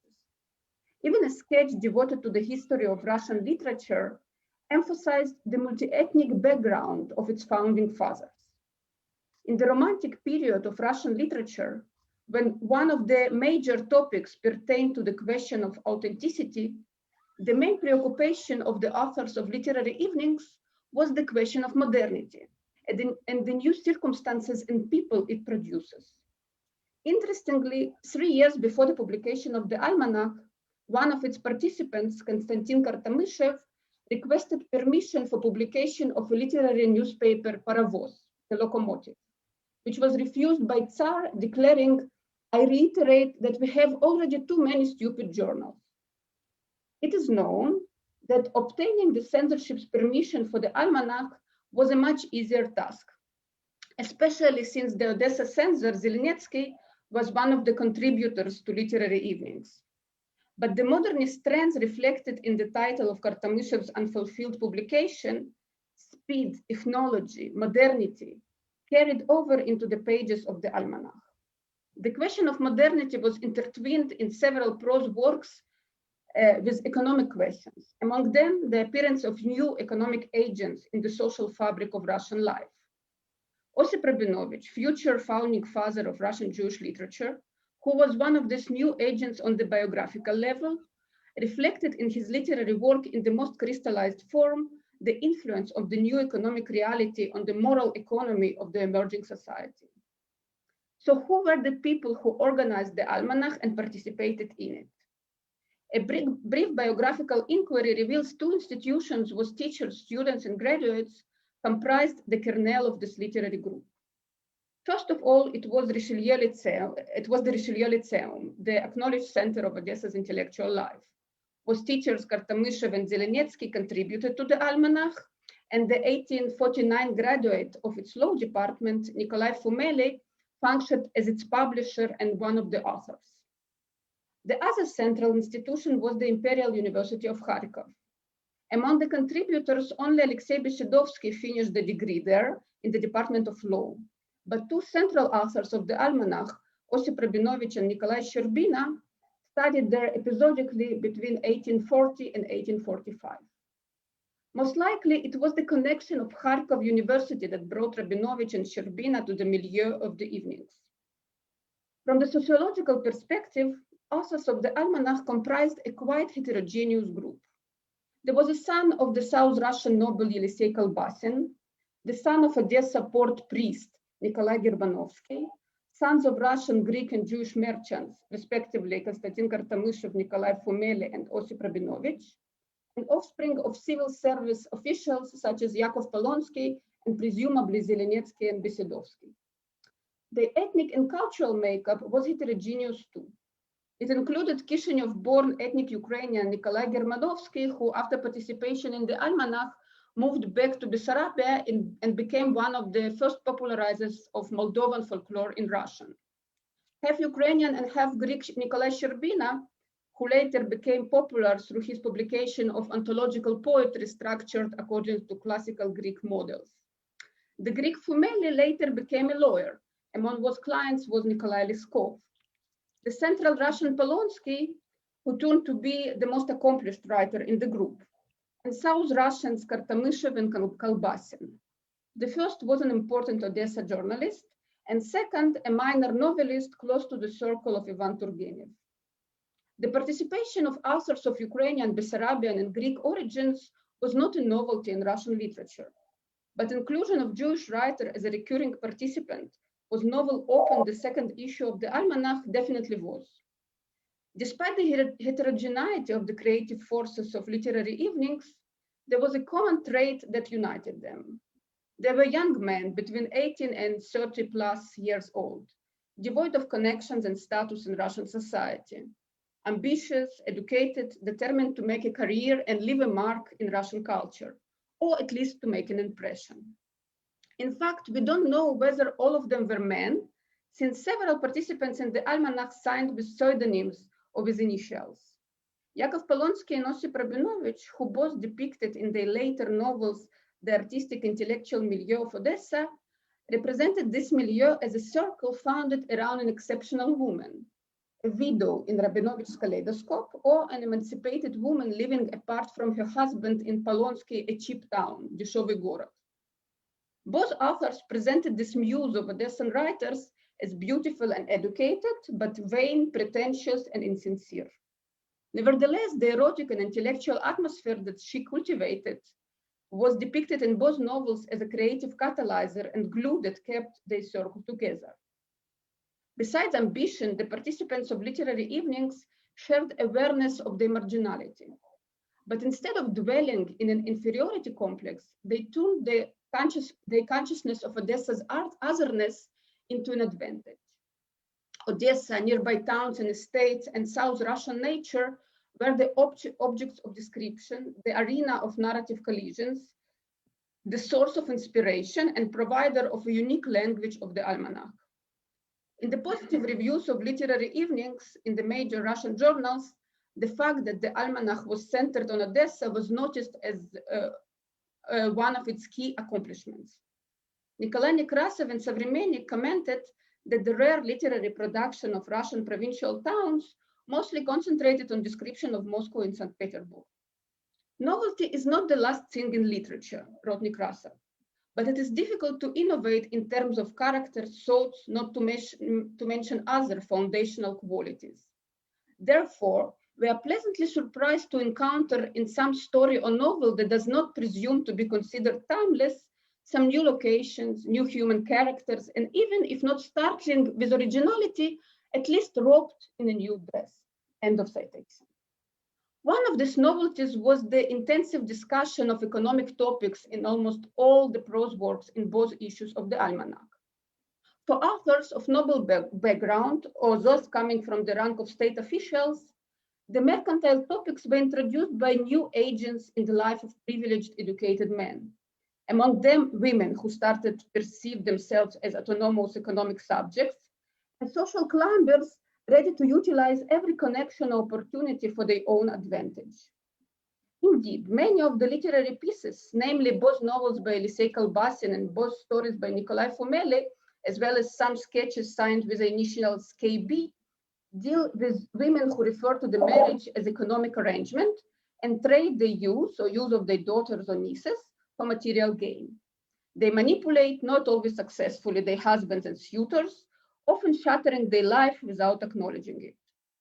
In his second novel, suggestively named A Practical Person, Elisei Kolbasin attempted to present the anatomy of a practical man, who despite his humble beginnings constantly strives to upgrade his position, from a better lunch and mattress to an advantage marriage at the expense of the happiness of other people.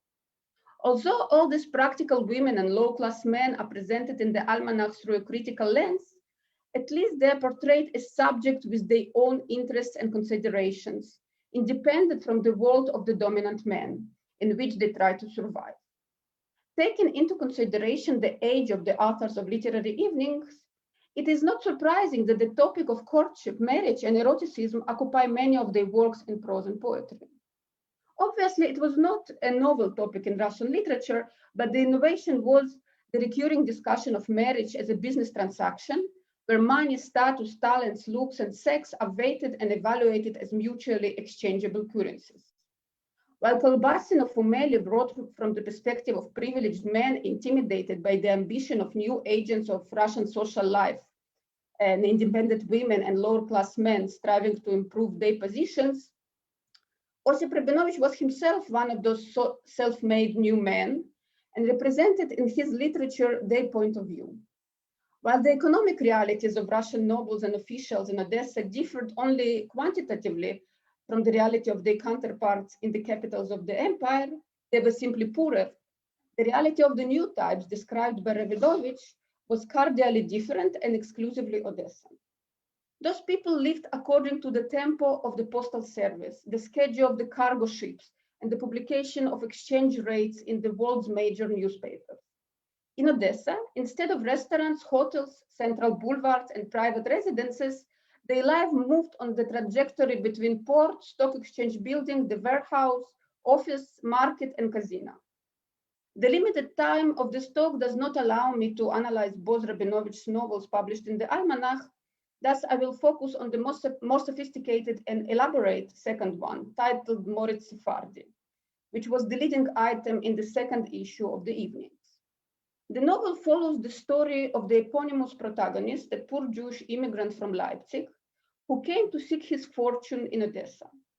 At the beginning of the novel, he is a minor clerk at the offices of prosperous Greek merchant, lodging with the family of a poor Jewish tailor Henoch Khmelnik and courting Henoch's daughter Margala. After illicitly gaining privileged information in his office, Morris utilizes it through his friendship with the son of German carpenter Gustav Stier, who inherited a fortune from his late father. To advance the commercial scheme, they open a new firm. Gustav is considered the sole owner of the firm, while our protagonist Sephardi stands in the shadow, becoming a broker who innovates the framework of the profession. Instead of negotiating deals between two parties, Sephardi sets up a commercial intelligence and analytics operation. He collects all available information about Odessa's and world's trade, turning it into commodity, which allows him to plot schemes and participate in profits of various deals without investing initial capital. Eventually, he tries to profit on expense of his friend Gustav, whose fortune allowed him to initially break out of poverty, which leads to breaking with his only friend. Even earlier, Moritz breaks his promises to Margala and cuts all contacts with the family of poor Henoch, assuming that with the improvement of his fortune, he is entitled for better match. He keeps an exotic mistress, but discovers that she is betraying him. Eventually, he recognizes the emptiness of his life, but all his human attachments are broken.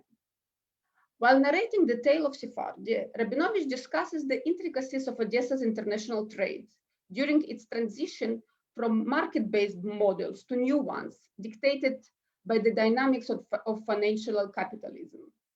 He characterizes several models of commerce, among which one based on the classical capitalist narrative, when initial capital collected through hard work is multiplied through wise investments, as in the case of Gustav, and the other one, represented by Moritz, when the commercial agent operates without equity, succeeding to participate in profits through the services he provides.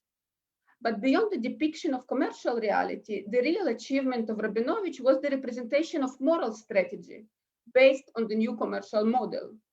As with his business, with his feelings, Sephardi is not ready to invest any equity, emotion, commitment, responsibility, and strives to live only collecting profits. But according to Rabinovich's system of values, while on the commercial level this strategy could be successful, it was not viable on the moral one. I argue that in this novel, Rabinovich introduced an intrinsic connection between economics and the moral and narrative economy of the literary work. This connection was intensively elaborated in this period in Western European literatures, particularly by Rabinovich's probable model, Charles Dickens, but it was rarely discussed in Russian literature. As I claimed in my earlier article, this connection became characteristic of Odessa literature in the late 19th and early 20th century. But here I can add that this trope was introduced by Rabinovich already in 1850.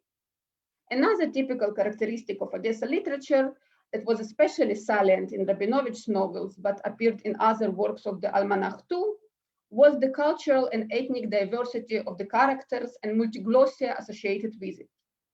Ukrainian, Greek, German, Italian, Polish, and Jewish characters appear in different settings, not as caricature types, but as active thinking personages not bound by their ethnic stereotypes. Their language is present there too, sometimes as transliteration of original words, and sometimes mimicking the accent and idiosyncratic syntax in Russian. These linguistic derivations and idiosyncrasies attracted the special attention of the reviewers of the Almanac. While radical Nekrasov positively emphasized the representation of ethnically colored characters in Moritz Sephardi, but criticized the derivation from standard Russian in the speech of Kolbasin's Russian characters, more conservative reviewer of Отечественные записки condemned the grammar of all participants of the second issue of the Almanac. The examples of broken Russian that he put in the review prove that idiosyncratic Odessan Russian language was already in existence in the mid-19th century, and authors sought to introduce it into Russian literature, mostly through the direct speech of the characters. I will cite one of his examples, which is untranslatable, and I apologize ahead from listeners who do not speak Russian. Там не говорят, куда вы бежите, а куда вы бегите. Там не говорят, чего вы не хотите, а чего же вы не хотите. This review was written from the perspective of existence of monological Russian language enclosed in itself. But Odessan authors, whether intentionally or without being aware of it, presented dialogical language that exists in constant negotiation with other languages and dialects. In the broader context of the history of Russian literature, the publication of the Almanac was less than a marginal event that did not initiate any trend of following. However, looking retrospectively, this was an innovative publication, provisioning several tropes of Odessa literature.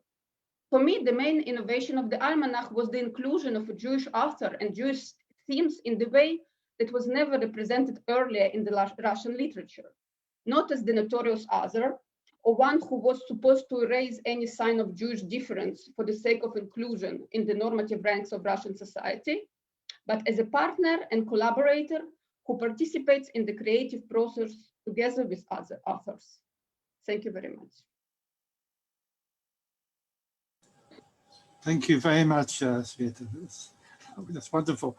And thank you also for keeping to time so that there will be a few minutes left at the end of the session for discussion. So thank you. I now call upon Dr. Alexis Hofmeister to give his talk, which is entitled A Non-Jewish Space, a Jewish Space, Towards a Geography of Jewish Odessa's Socio-Economic Borders around 1900. Alexis, please. And anyone who wants to ask questions, please do put them in the chat addressed to the speakers or to me. Alexis? Alexis? Yes. Thank you very much, Efraim. I also like to express, like Sveta, how happy I am to see all you again, and all this first I already know. Efraim, is it allowed to share my screen? You can share your screen, please do. But do remember, you only have 20 minutes, and I will cut you off after 20 minutes. Okay, okay, I try to leave time for discussion and for break. I try to be very short. Okay, I have to. Your share screen is enabled. Thank you very much.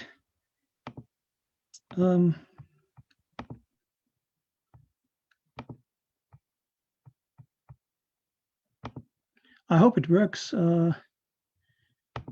That's fine. We can see. Okay, thanks. Thanks a lot for having me. Yeah, I hope that I can make it with my program. Yeah, we will probably discuss all issues which were not addressed later in the discussion. Public space in Odessa was framed and divided by borders and sometimes invisible lines of segregation, which divided areas of different social or cultural belonging. I am interested in the socio-economic divisions of Odessa city space, particularly how social and cultural divisions were perceived by the famous Odessa Jewish intellectuals, like, for instance, Semyon Markovich-Dubnov, who lived in the city at the Black Sea from 1891 onwards, and who left the city in 1903 after spending formative years in Odessa, in which he became, as some say, the Russian Graz. The underlying idea here is that space is not existing as such or in a pure form, but that space, in our case, cityscape, has been made and is perceived in different ways. If in the title I speak of Jewish or non-Jewish space, I would like to understand this qualification not as an essential or ahistoric one, but I rather understand as Jewish places and Jewish space in Odessa around 1900 what has been perceived as particular Jewish space. Nevertheless, I would like to start our walk through the streets of Odessa with the built environment, which of course is not exempted from the above mentioned paradigm of space as a made thing or a constructed entity. The architecture of the buildings in the very city center, for example, at the Primorsky Boulevard, at the top of Odessa's waterfront. I have to show you, of course, the famous stairs, and on top of it, Nikolaevsky or Primorsky Boulevard, as it was named in the Tsarist times. Yeah. And yeah, you can see here now where the stairs are situated between the harbor, the Black Sea, and the upper city. So in the very city center, in the very heart of the city, we find buildings of imperial grandeur of Odessa, where it could be recognized in its purest form. I will only show two examples. Oh, I'm sorry for jumping. This is also, again, Nikolaevsky Boulevard, and in number house number 3 and 2, Charles Efraim, whose company became the world's largest exporter of wheat in the 1860s, was residing. And I will also mention Avram Brodsky, one of the 6 one of the 6 men who funded the executive committee of Odessa's General Municipal Duma in 1873. Brodsky was a merchant industrialist who built some important Odessa buildings with its own money. He not only funded the Odessa Jewish Hospital, but bought a stone building on Alexandrovsky-Prospekt for 20,000 rubles to establish a shelter for poor Jews in 1861. It was expanded in 1872 and fulfilled the functions of a Talmud Torah. In 1879, Brodsky built a Jewish orphanage on Bazarnaya Street for about 72,000 rubles. A street where at number 12, by the way, Dubnov used to live for a long time. In 1891, Brodsky established another orphanage of Jewish children outside the city, where farming and the trades of blacksmith and wheelwright were taught to these children. But if we now turn our back to the Bulvarny district, the very heart of the city, and have a look to the districts which surrounded it, and to the districts as well which were situated at the margins of the city. I show you this map from Guido Hausmann's book on Odessa's society and university, and you can see at the looking to the waterfront. This is the Nikolaevsky Boulevard, and then in this rectangular shape, this Bulvarny district, very central situated, and around it are these districts of Darnitsk, Petropavlovsk, Mikhailovsk, and Alexandrovsk, and of course Peresip, districts in which living was not that easy.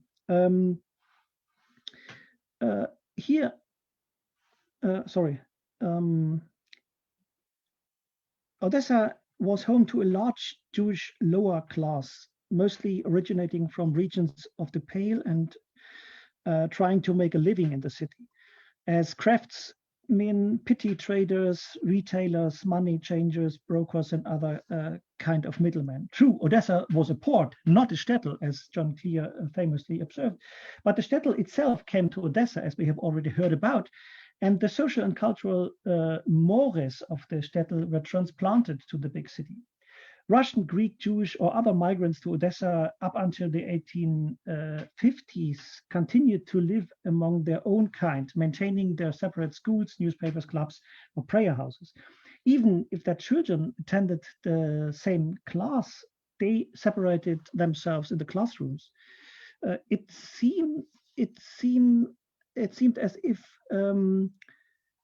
only in the very city center, for instance, during the opera performances, an ethnically blind space came into being, or maybe at the sessions of the General Municipal Duma, in which I have to admit Jews were permitted only to have 1/3 of the seats until the end of the century, and then they were permitted, they were banned at all to take part in the communal affairs. While the Jewish elite, sometimes residing in the city center and easily communicating in Russian, German, or French with their non-Jewish peers, the district of the Moldovanka, where many poor Jewish families lived, was mostly Yiddish speaking. And while at the Brody synagogue, mostly frequented by descendants of merchants from Habsburg Galicia, a boys' corps was to be here.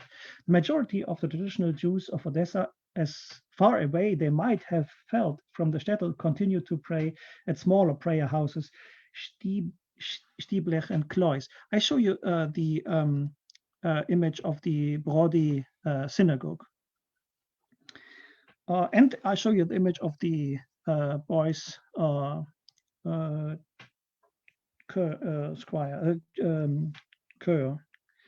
And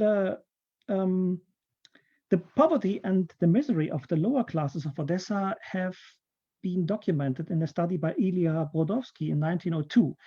Let's just have a look at the harbor. So we're looking down from the richer part of the city down to the port. According to this survey by Brodowski, 63% of the Jewish dead had to be buried free of charge, since the families could not afford to pay for this service. Another 20% could only pay the very lowest burial fee. 41% of all flats in Odessa consisted only of one room. Nevertheless, in a large number of cases, 2 to 3 families were occupying such flats. A considerable number of flats occupied by Jewish families were wet and dark. And Dubnov himself is writing that his flat in Bazarnaya is too wet. Brodowski's survey found that Jews were occupying more than half of the beds in all of the city's hospitals, even if the Jewish inhabitants were at that time making about 1/3 of the general population. According to Brodowski's count, 32,000 poorer Jews living in Odessa around 1900, only 11% could read Russian. And in the very poorest quarters of the city, this number might be still below 11%. Hebrew is by comparison read by a much smaller number of poor Jews.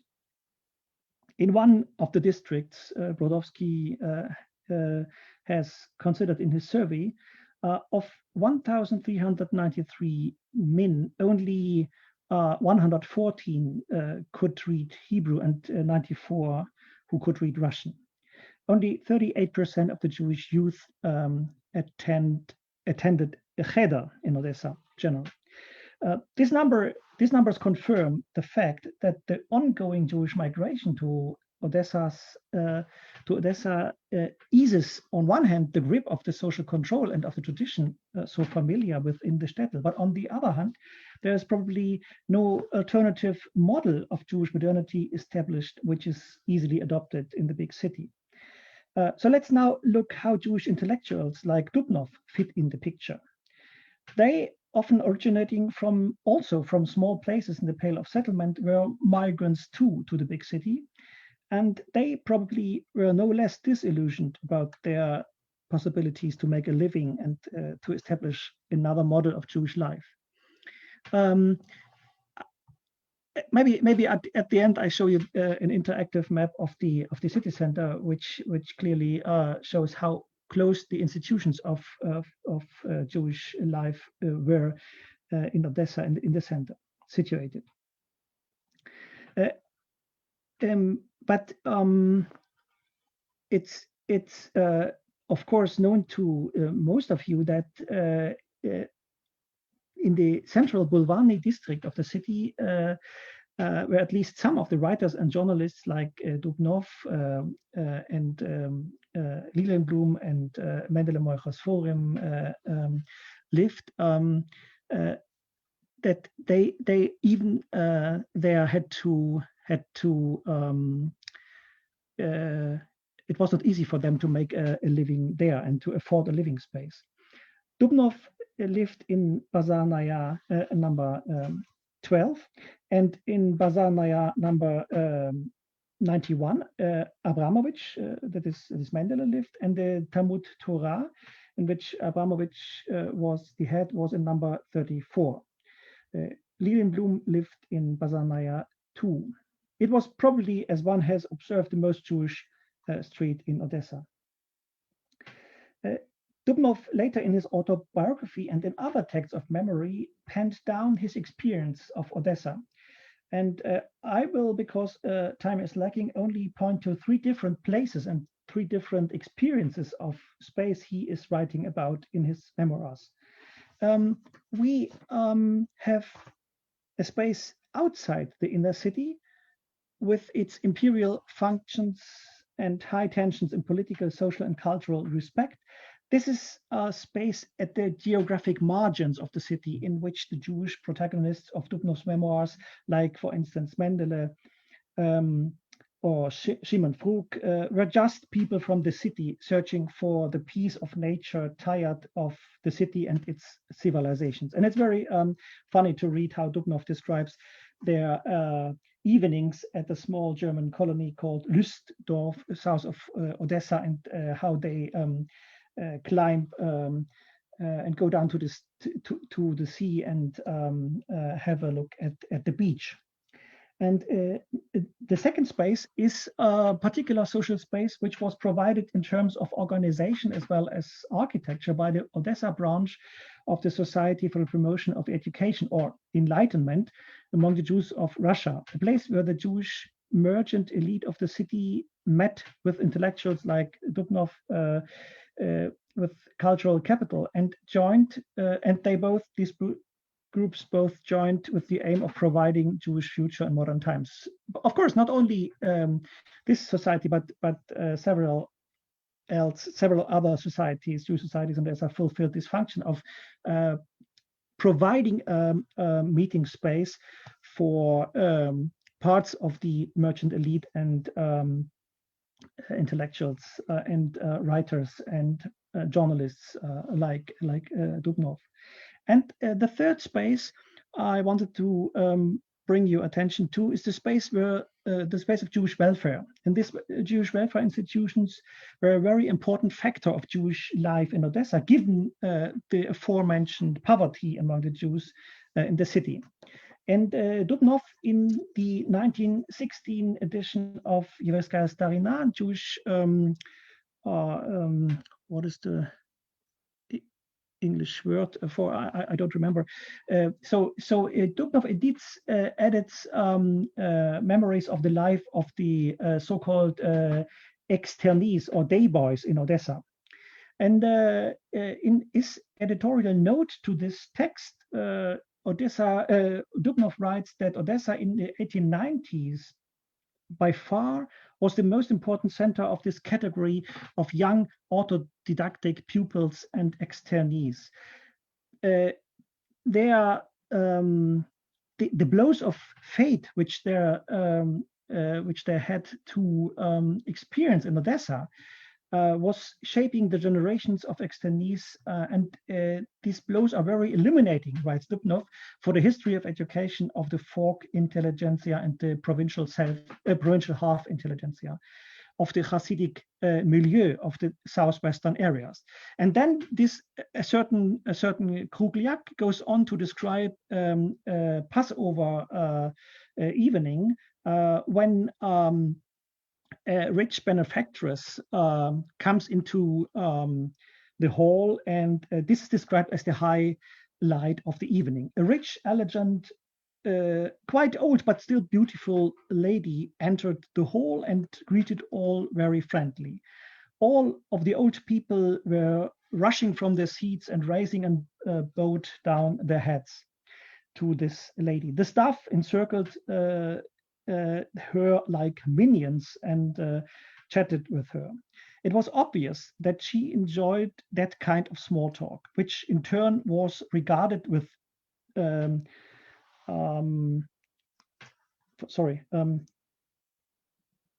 can't read what I have written by myself, which in turn was regarded with anger by us, the externees, and so on. The narrative goes on to describe how this lady, which might be possibly Luisa Geselevna Ashkenazi, who was the widow of Yevgeny Ashkenazi, who died in 1889-1890, or it was Rosa Arturovna Brodskaya, wife of the above-mentioned sugar merchant and sugar manufacturer Avram Brodsky. So this benefactress was described in a very unfavorite way, and the externees after this Seder evening, this Passover evening, discussed who should be thankful to whom. the poor Jews to the benefactors, or should it not be that the benefactors should be thankful to the poor Jews, because then without them there would be no show of tzedakah. So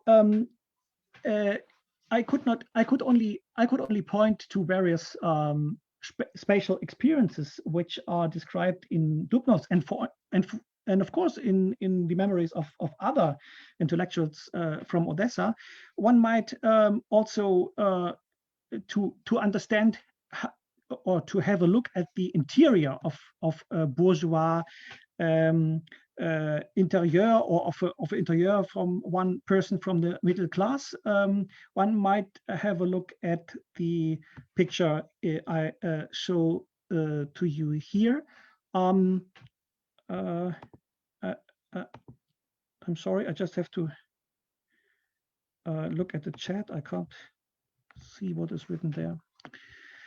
Yeah, I wanted to show you the picture of Moshe Chertok, and I only wanted to share it with you because, of course, he is shown here with a copy of Odesky list talk.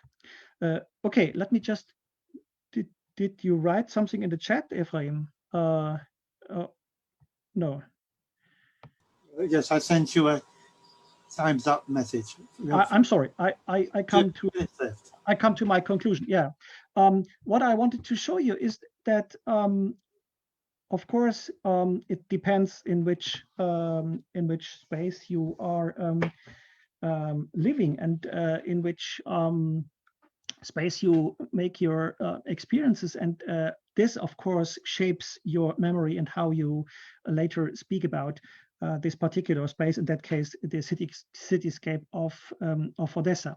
In my view, we have, as Evridike Zifneos has already described, or Guido Hausmann too, we have this kind of cosmopolitanism from above, which we might find in the very city center. We can see this in the architecture. We can see this in the way people are dressing themselves and behaving themselves. And we can see this in the famous cafes of Odessa. This is also a question, these cafes of Odessa, Jewish space or not. Shachar Pinsker has described it in his very interesting book about coffee houses as spaces of Jewish modernity. And I would say that we also might find a kind of cosmopolitanism from below, from the fringes. And this kind of cosmopolitanism from below is sometimes at conflict with this cosmopolitanism from above, which we can clearly see if we follow the discussions which are going on in the Society for the Promotion of Enlightenment among the Jews of Odessa. I'm sorry for being over time. Thank you very much.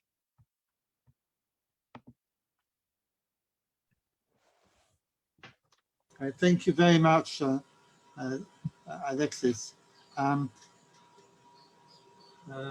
Yes, now I'm calling on Professor Brian Horowitz from Tulane University, who will be addressing us on Odessa Muse, Metropolis in Sipur Yamai of Vladimir Jabotinsky. This title has been changed. It's not what appears in your conference program. And by the way, you can look at the conference program on the Facebook of the IAS.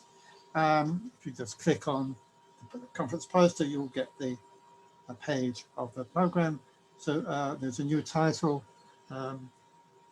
Odessa Muse, Metropolis in Sipur Yamai of Jabotinsky. There will be a session on Jabotinsky tomorrow, but today we're looking at Jabotinsky in the context of cosmopolitan spaces. Professor Horowitz, please. Yes, here I am from New Orleans. Muse Metropolis, here it goes. A question hovers over Vladimir Jabotinsky's Sipur Yamai, story of my life. Why, in 1936, turn to a description of his childhood and early years in Tsarist Russia, a country that no longer existed after 1917. Let's put it this way. Sipur Yamai uses autobiography to do several things: to inspire loyalty to Sohar, Zionist revisionism, provide a source of knowledge about Jabotinsky himself, to debunk reverence for the leader. However, Jabotinsky also created Sipur Yamai as a vehicle for presenting his conception of Zionism, albeit in the form of stories, and therefore transmits the ideas of revisionist Zionism. He underscored that his Zionism differed from others because it is not based on religion, racial uniqueness, or even anti-Semitism, but primarily on politics and nationhood, motivations that propel any other national movement. In this respect, the Jewish nation is no different from the German, French, or English.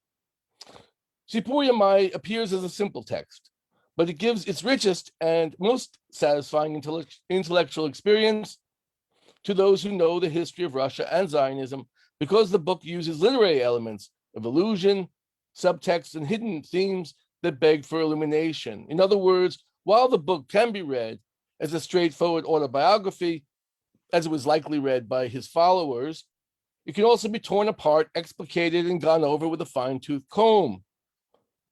To understand Sipur Yamai, we need to consider the problem of historical truth. For this reason, we should just quickly mention Goethe's Dichtung und Wahrheit as the model for the genre that treats historical fabrication in the presentation of the self. Goethe explains that memory is unstable and all sorts of factors influence how we recall the past. Jabotinsky emphasizes Sipur Yamai's ideological function by playing with truth and acknowledging exaggerations. As already mentioned, the book offers a chance for his many admirers to learn about their famed leader, where he was born, grew up, and was educated. It is also a kind of manual. What are the qualities that a Beitarist should seek to acquire? What kind of Zionism should we revisionist Zionists embrace? A central locus of action in the book is Odessa, the focus of some of my remarks today, which symbolizes Jabotinsky's vision of Zionism. Admittedly, in 1936, his Odessa belongs to the imagination that embodies superlatives, such as the most beautiful, joyful, and free. For example, Jabotinsky writes, "It also happened that I went to the gymnasium in the morning, but the smiling sun and the acacia shrubs in full bloom after awakening from their sleep proved too much for me, and I left my book bag at the shop near my house and hastened away to the harbor." This scene also includes seeking fish as crab bait in Odessa's craggy rocks and playing cops and robbers in the city park with local ruffians. He came home full of bruises. Jabotinsky gives his full throat approval to this childhood and says he has, quote, no regrets. He contrasts his action-based childhood with a Jewish religious upbringing. Jabotinsky goes on, quote, "No doubt, many will call this life a waste of time and energy. Nevertheless, I do not regret it. Did he who has known the joys of drinking, pulling pranks, and all kinds of light and frivolous craziness really waste his life? It is only by paying youth what is due to youth.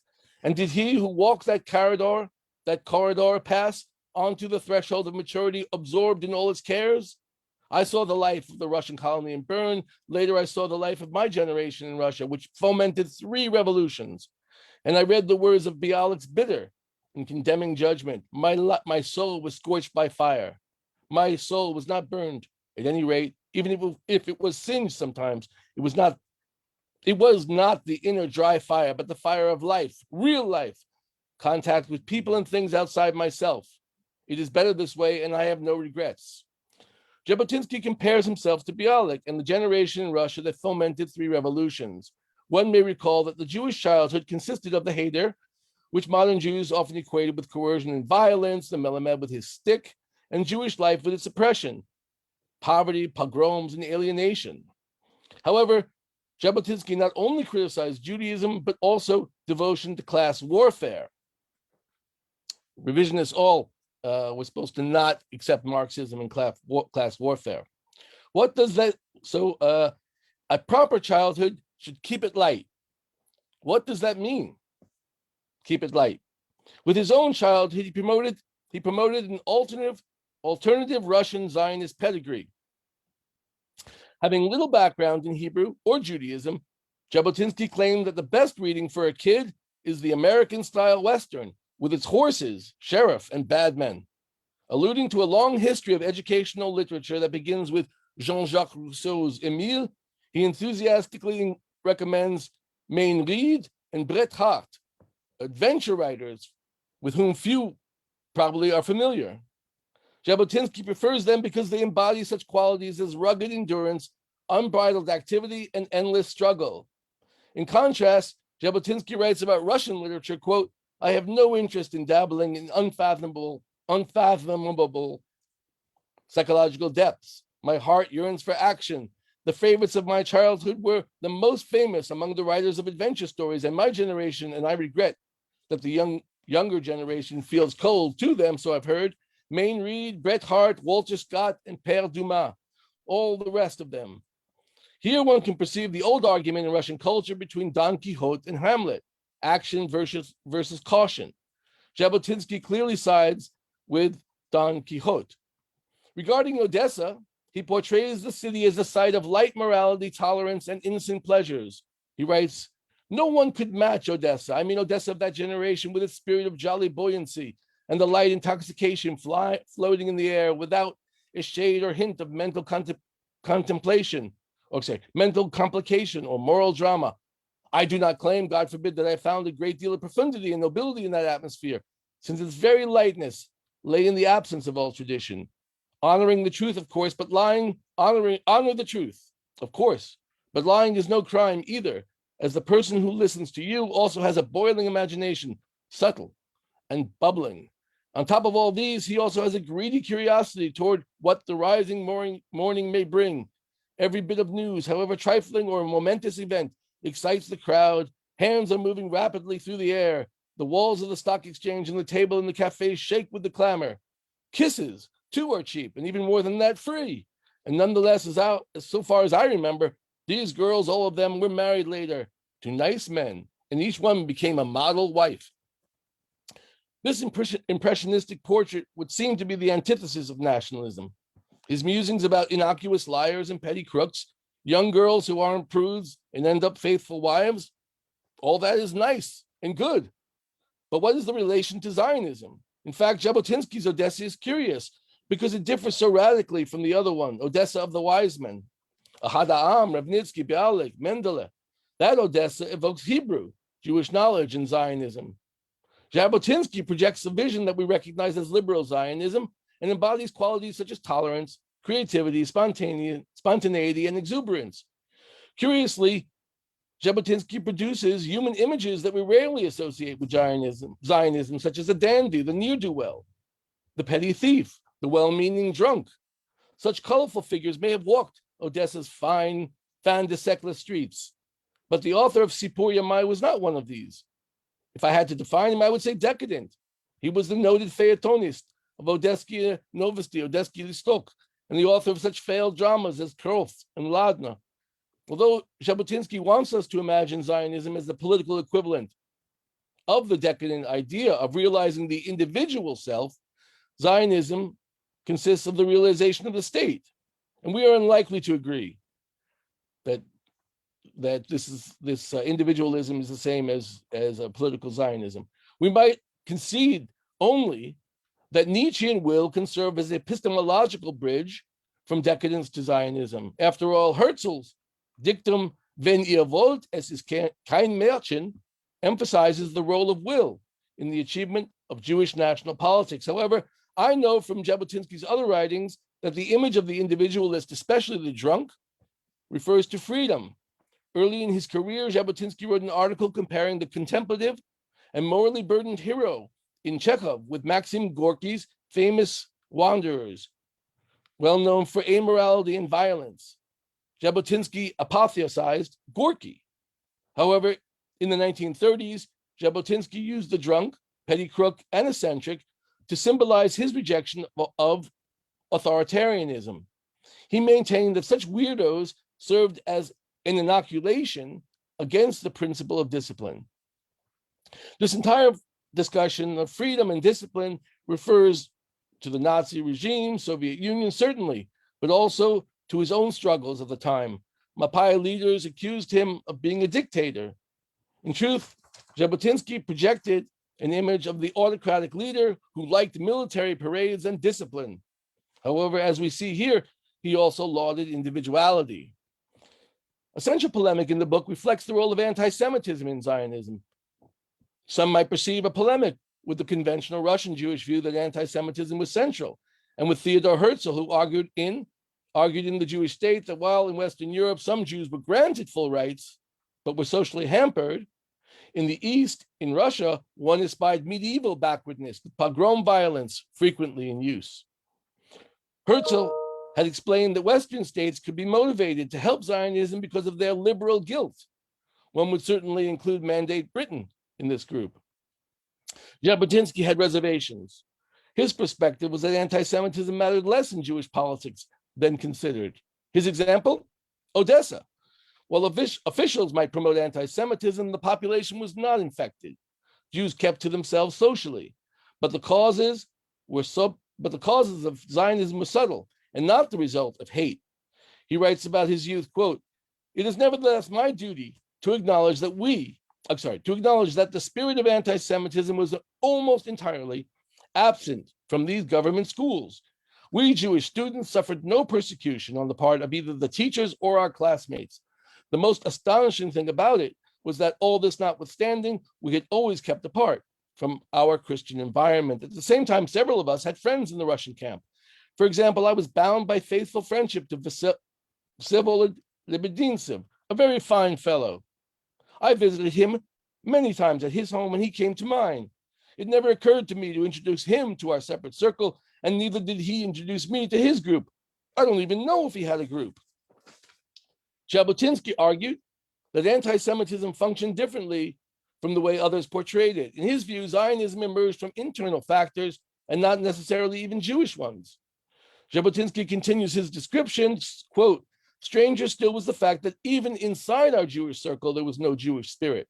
When we read together, it was foreign literature and discussions concerned with Nietzsche and moral problems, morals in general, or sexual morals, not the fate of Jewry, and not even the Jewish situation in Russia, which was bothering every one of us. This is complicated, and to unpack it, one must look ahead to Jewry of the 1930s. Nearly anywhere in the world, in Europe, America, and North Africa, Jews considered themselves members of their host nation, but they huddled together in separation, linked by a national identity that cannot be denied. Their politics is formed on the basis of ethnic difference and national consciousness. Looking back at Herzl, Jabotinsky hints that compared to Odessa's indifference to Jews, British anti-Semitism circa 1936 caused far more damage. And compared to Nazi Germany, Odessa of 1900 was a haven. Another important theme is Jewish armed force. Although he portrayed himself as ambivalent about Judaism, he was fully at home in militancy. In fact, Jewish militarism appears to link the past to the present. For example, Jabotinsky projected himself into the paradigmatic event of Jewish violence, the Kishinev pogrom of 1903. Jabotinsky describes how, despite the fact that he only recently discovered Zionism, he wanted to dedicate his life to the cause. In Sipur Yamai, he recounts approaching Odessa's 10 richest Jews with a demand to purchase arms and form a defense committee. Israel Trivus, a friend, approaches Jabotinsky to explain that none of the people he wrote would risk their positions by answering him. However, Trivus tells him that a defense committee already exists and that if he wants, Jabotinsky can join them. Jabotinsky buys guns and distributes them. However, the pogrom occurred not in Odessa, but in Kishinev. He notes, quote, "It is a strange thing. I do not remember the impression this event made on me, the turning point in our whole life as a nation. In general, it made no impression. I was already a Zionist before it happened. I had also thought about it before. Neither was the Jewish cowardice revealed in Kishinev a discovery for me, no more than for any Jew or Christian. I had always had the feeling that there was nothing to learn from pogroms. They hold no surprise." This passage again projects a multi-edged meaning. At once, Jabotinsky was there, like the fairy tale Munchausen, in the center of historical action. However, he confesses the violence didn't make an impression because he had already adopted Zionism as his life credo. Forget that his confession wasn't true in 1903. It was certainly true for 1936. In fact, he was not surprised by the rise of Hitler or Jewish cowardice. The portrait and commentary about Kishinev links 1903 and 1936. I'm saving time, but here's my last paragraph. There is a great deal more to say about Sipur Yamai, but one idea comes through. The cosmopolitan idea of Odessa paradoxically stimulated Jabotinsky's political Zionism. However, his Odessa, his muse metropolis, is a literary construct. Literary construct as much as a reality. He created an ideal image and used it to show how other places and ideologies failed. Odessa helped him fashion Zionism to supersede religion, class, and race. He pivoted his ideas on political activism around democratic initiative and individual will. It was supposed to be light, happy, full of sunshine, like Odessa, his muse metropolis. Koniec. Спасибо. Thank you very much. You actually have a couple more minutes, but I know. Thank you very much. Well, then we'll take up the discussion and we'll break in another, it's about 10 minutes discussion, and then we'll break for 15 minutes. So we I have in the chat box one question from Mirya Leka to Sveta about whether it's possible to determine the constituents of the Odessa language, the Odesski Yazik, around 1850. And I'd like to perhaps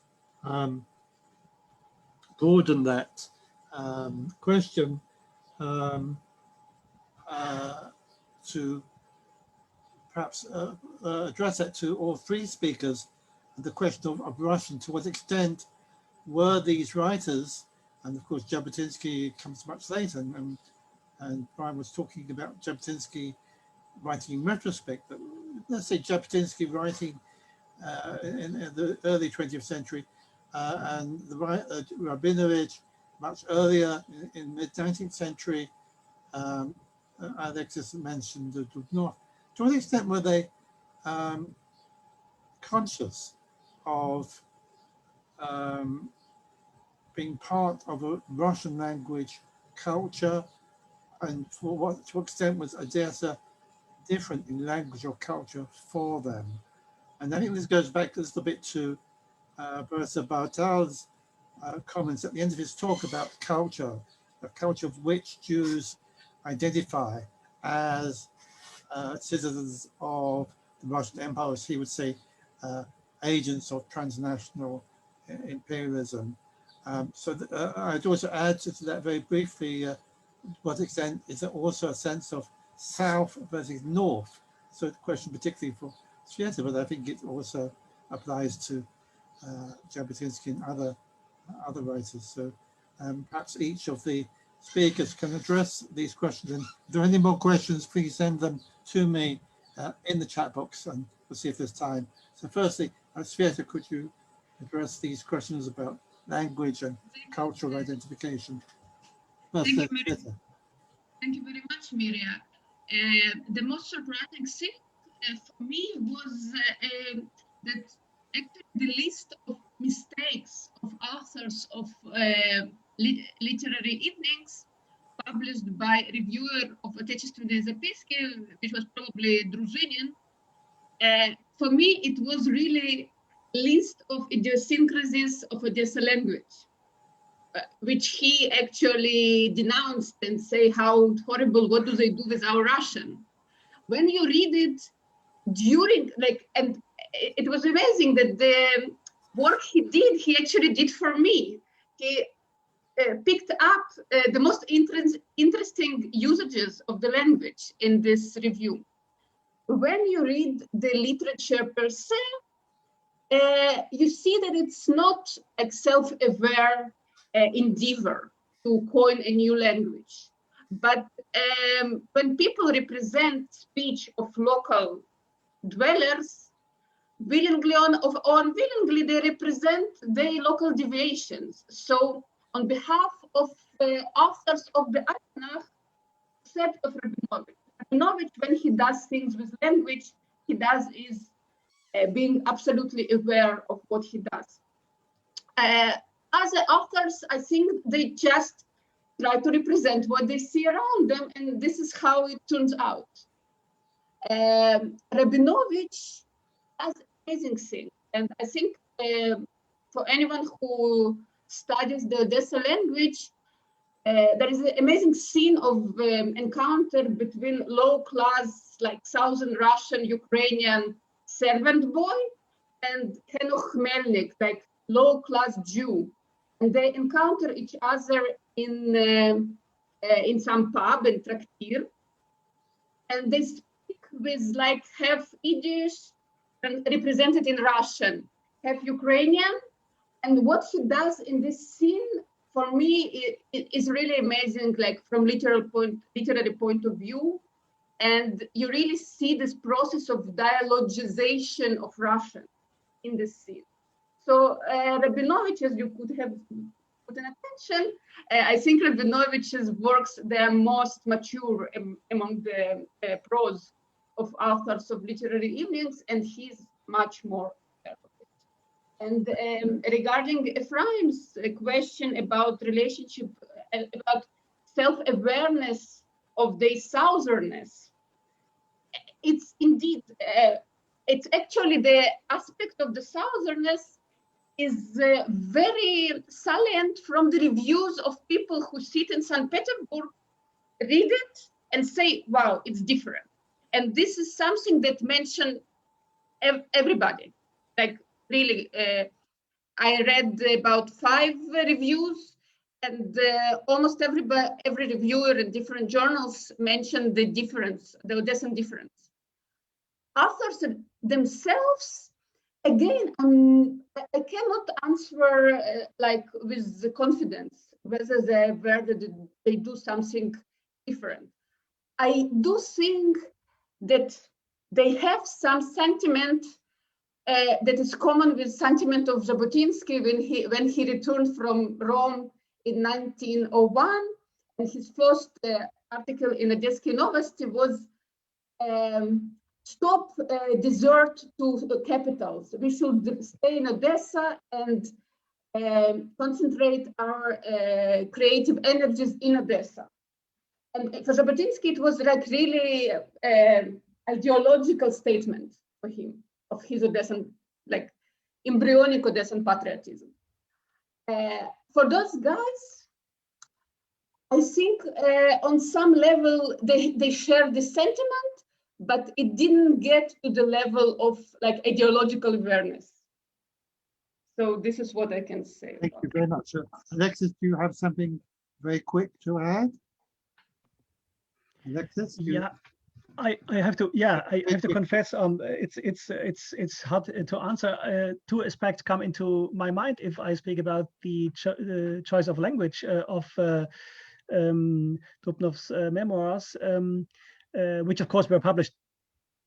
If they are published in Russian journals, then it's obvious that they are published in Russian. But in the case of his Kniga Жизни, his book of life, one could ask this question. So my one aspect is that his biography of education, of course, is favoring Russian, so that some of his most important educational experiences outside the Jewish world, but sometimes also, if you consider the poems of Frug, sometimes also from the Jewish world, are taking place in Russian. But the second aspect would be just what you have always to ask if you read autobiographical texts: what is the possible public reception? And I guess that this choice of language was quite rational for Dubnov to write it in Russian. So simply, I would argue there was a bigger Russian than a Hebrew reading market for his autobiography. But I want just to mention that Piatero of Jabotinsky also was published in Russian in 1935, was it, in Paris? Yes. Right. Thank you. Brian, do you want to say something really very quick? Because there's one more. Just very quick. I want to mention. I can't remember whether I saw this in the late 20s. Milyukov and Jabotinsky were in Paris. They were speaking, and Milyukov said, Russia, there's always so cold, snow everywhere. And Jabotinsky remarked, "There's hardly ever snows, and there's no snow like that in Odessa." And I picking up on what Sveta said and what Professor Bartal talked about, this local patriotism. I think Jabotinsky was very much aware of the different Odessas for those who immigrated to the city, Sishkin and Ahada'am, and those who were born there. And they were very different places, and they represented much different ideological concepts in a way.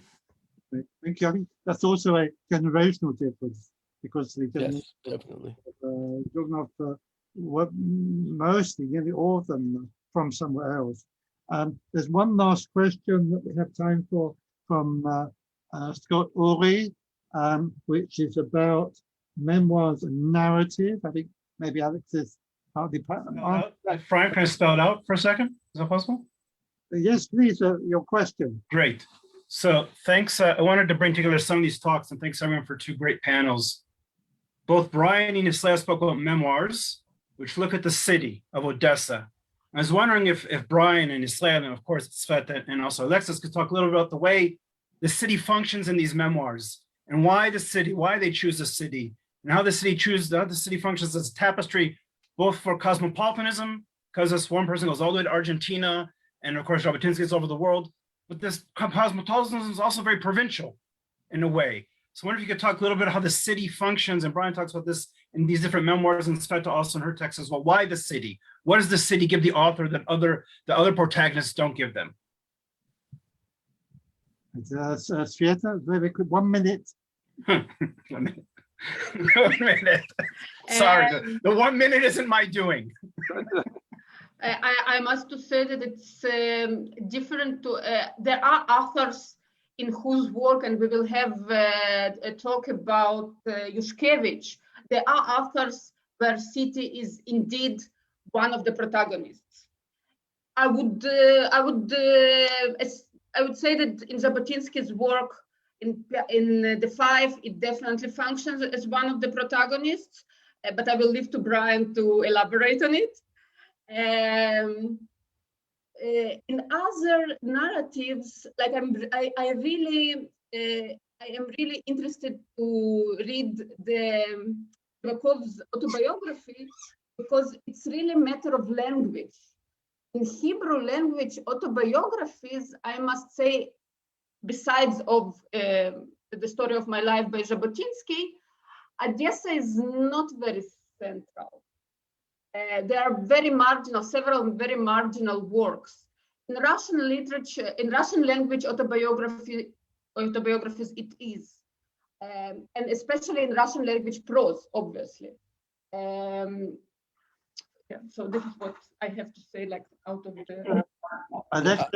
Can you say something in one sentence?